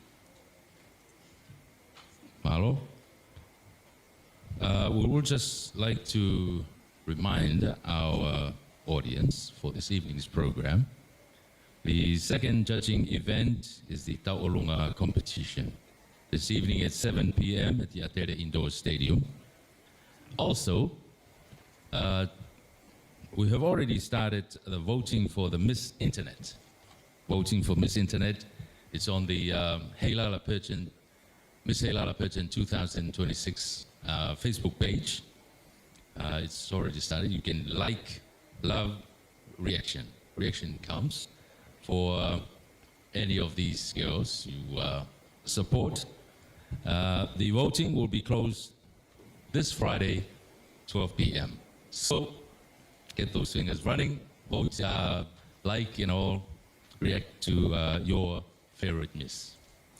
Just reminding you all, when the announcement of the top 5 for the pre-pageant interview happens after this in a few minutes' time when the scrutineers come through, the top 5 is in no particular order, and also we will take this top 5, add it together with the final interviews on Friday evening, and that will really round up where the interview sits, just so that you have a fair understanding of that. And while we await that, we would like to acknowledge our panel of judges for today, our chair lady, Mishka Tuifua, and also our vice judge for today, Joey Mataele, and I stand corrected. Joey is so humble to say we're of the same age group. He's much younger than I. So thank you very much, Joey, for continuing over the years. We also have Liz Sullivan, and Viliami Takao, Verna Tuhuafu, and Atolomake Helu. A round of applause for our panel of judges. Once again, we would also just like to acknowledge in our midst, the gratitude is never ending to our Miss Heilala, Susiana Taumoepiao. Once again, Susiana, and also we have Miss Pacific with us. Thank you once again for joining us for Heilala 2026. And every year we are fortunate for the support of our 2 banks, MBF and also BSP, always coming through as scrutineers for our Heilala week. And this year we have Mr. Nirashan Desanyak from the MBF and also Beteli Vailea from BSP Bank. Thank you very much to the 2 banks for coming through.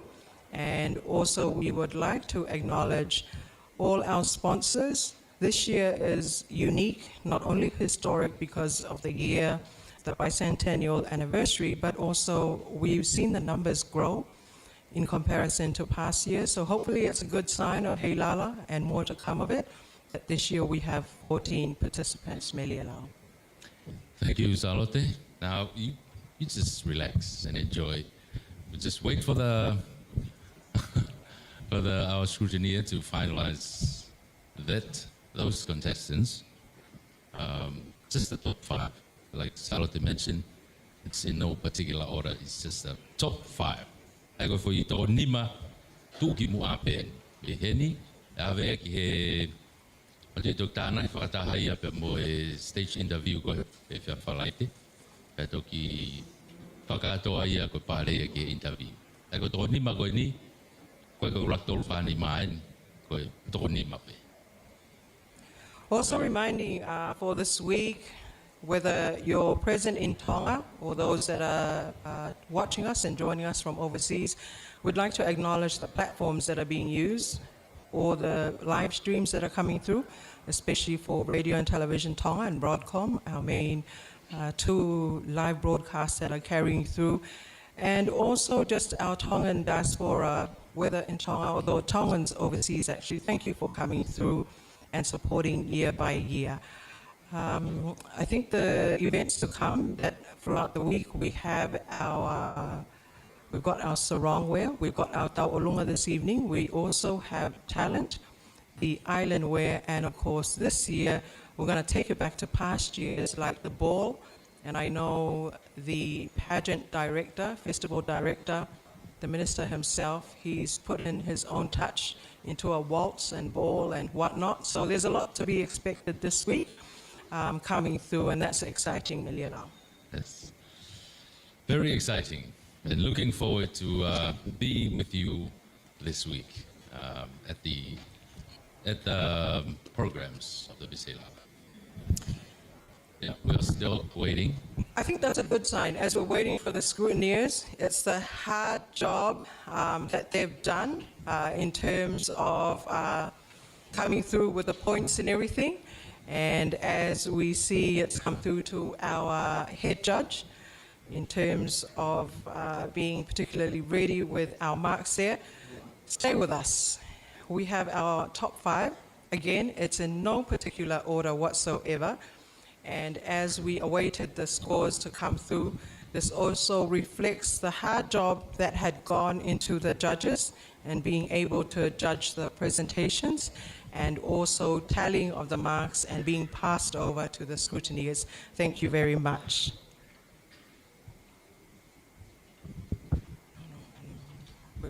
She's ready.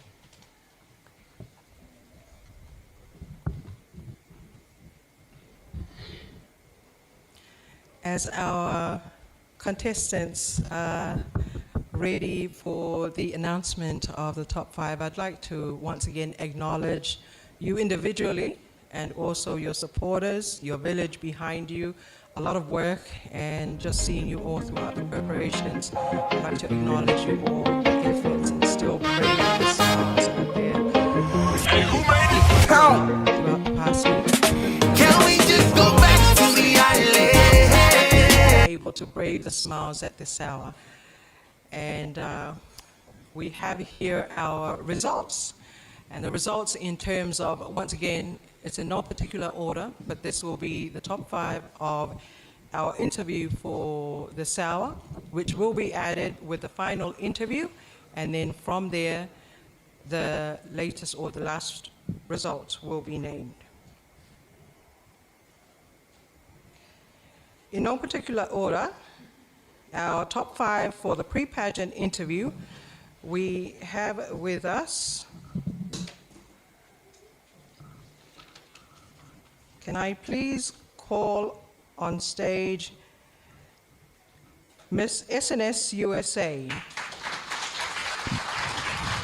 Miss SNS USA 2026, Lava Lava e Kakala Hinoa, Rachel Heda Esau. Also in the top 5 for the pre-pageant interview, we have Miss Masani Connect, Ministry of Tourism. Miss Masani Connect, Ministry of Tourism, Teki Faiva, Ihakau Tutavak. The top 5 also includes Miss Aproxis New Zealand 2026.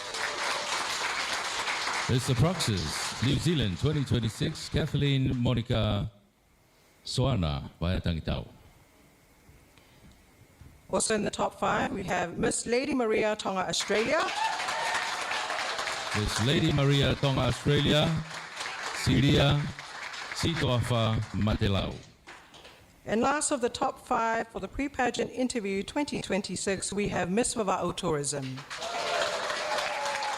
Miss Vava'u Tourism 2026, Siutaisa Funaki. Ladies and gentlemen, there you have it, our top 5 for the pre-pageant interview for this hour. I'd like to, the girls, you could do your wave. Clap. But also this hour, we acknowledge all the 14 participants and contestants who have put through your time and energy in terms of presentation. I ask you, ladies, you can take your seat. Malo pito.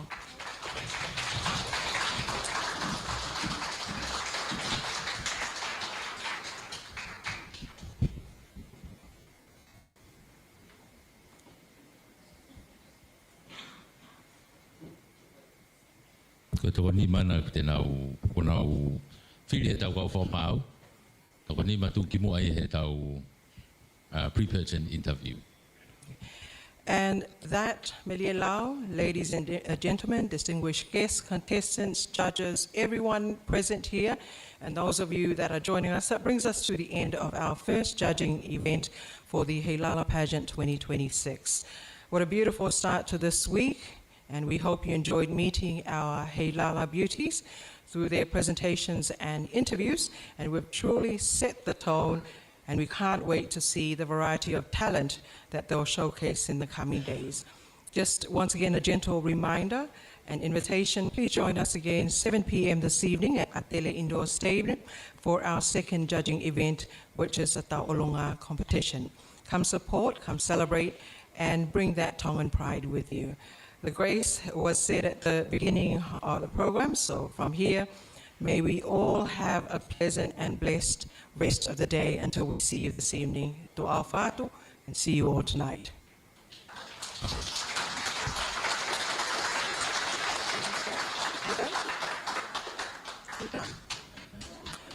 So now I think they'll be taking photos, official photos for the Miss Heilala.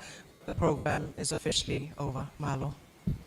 So you can just relax and enjoy. Malo. Karaoke?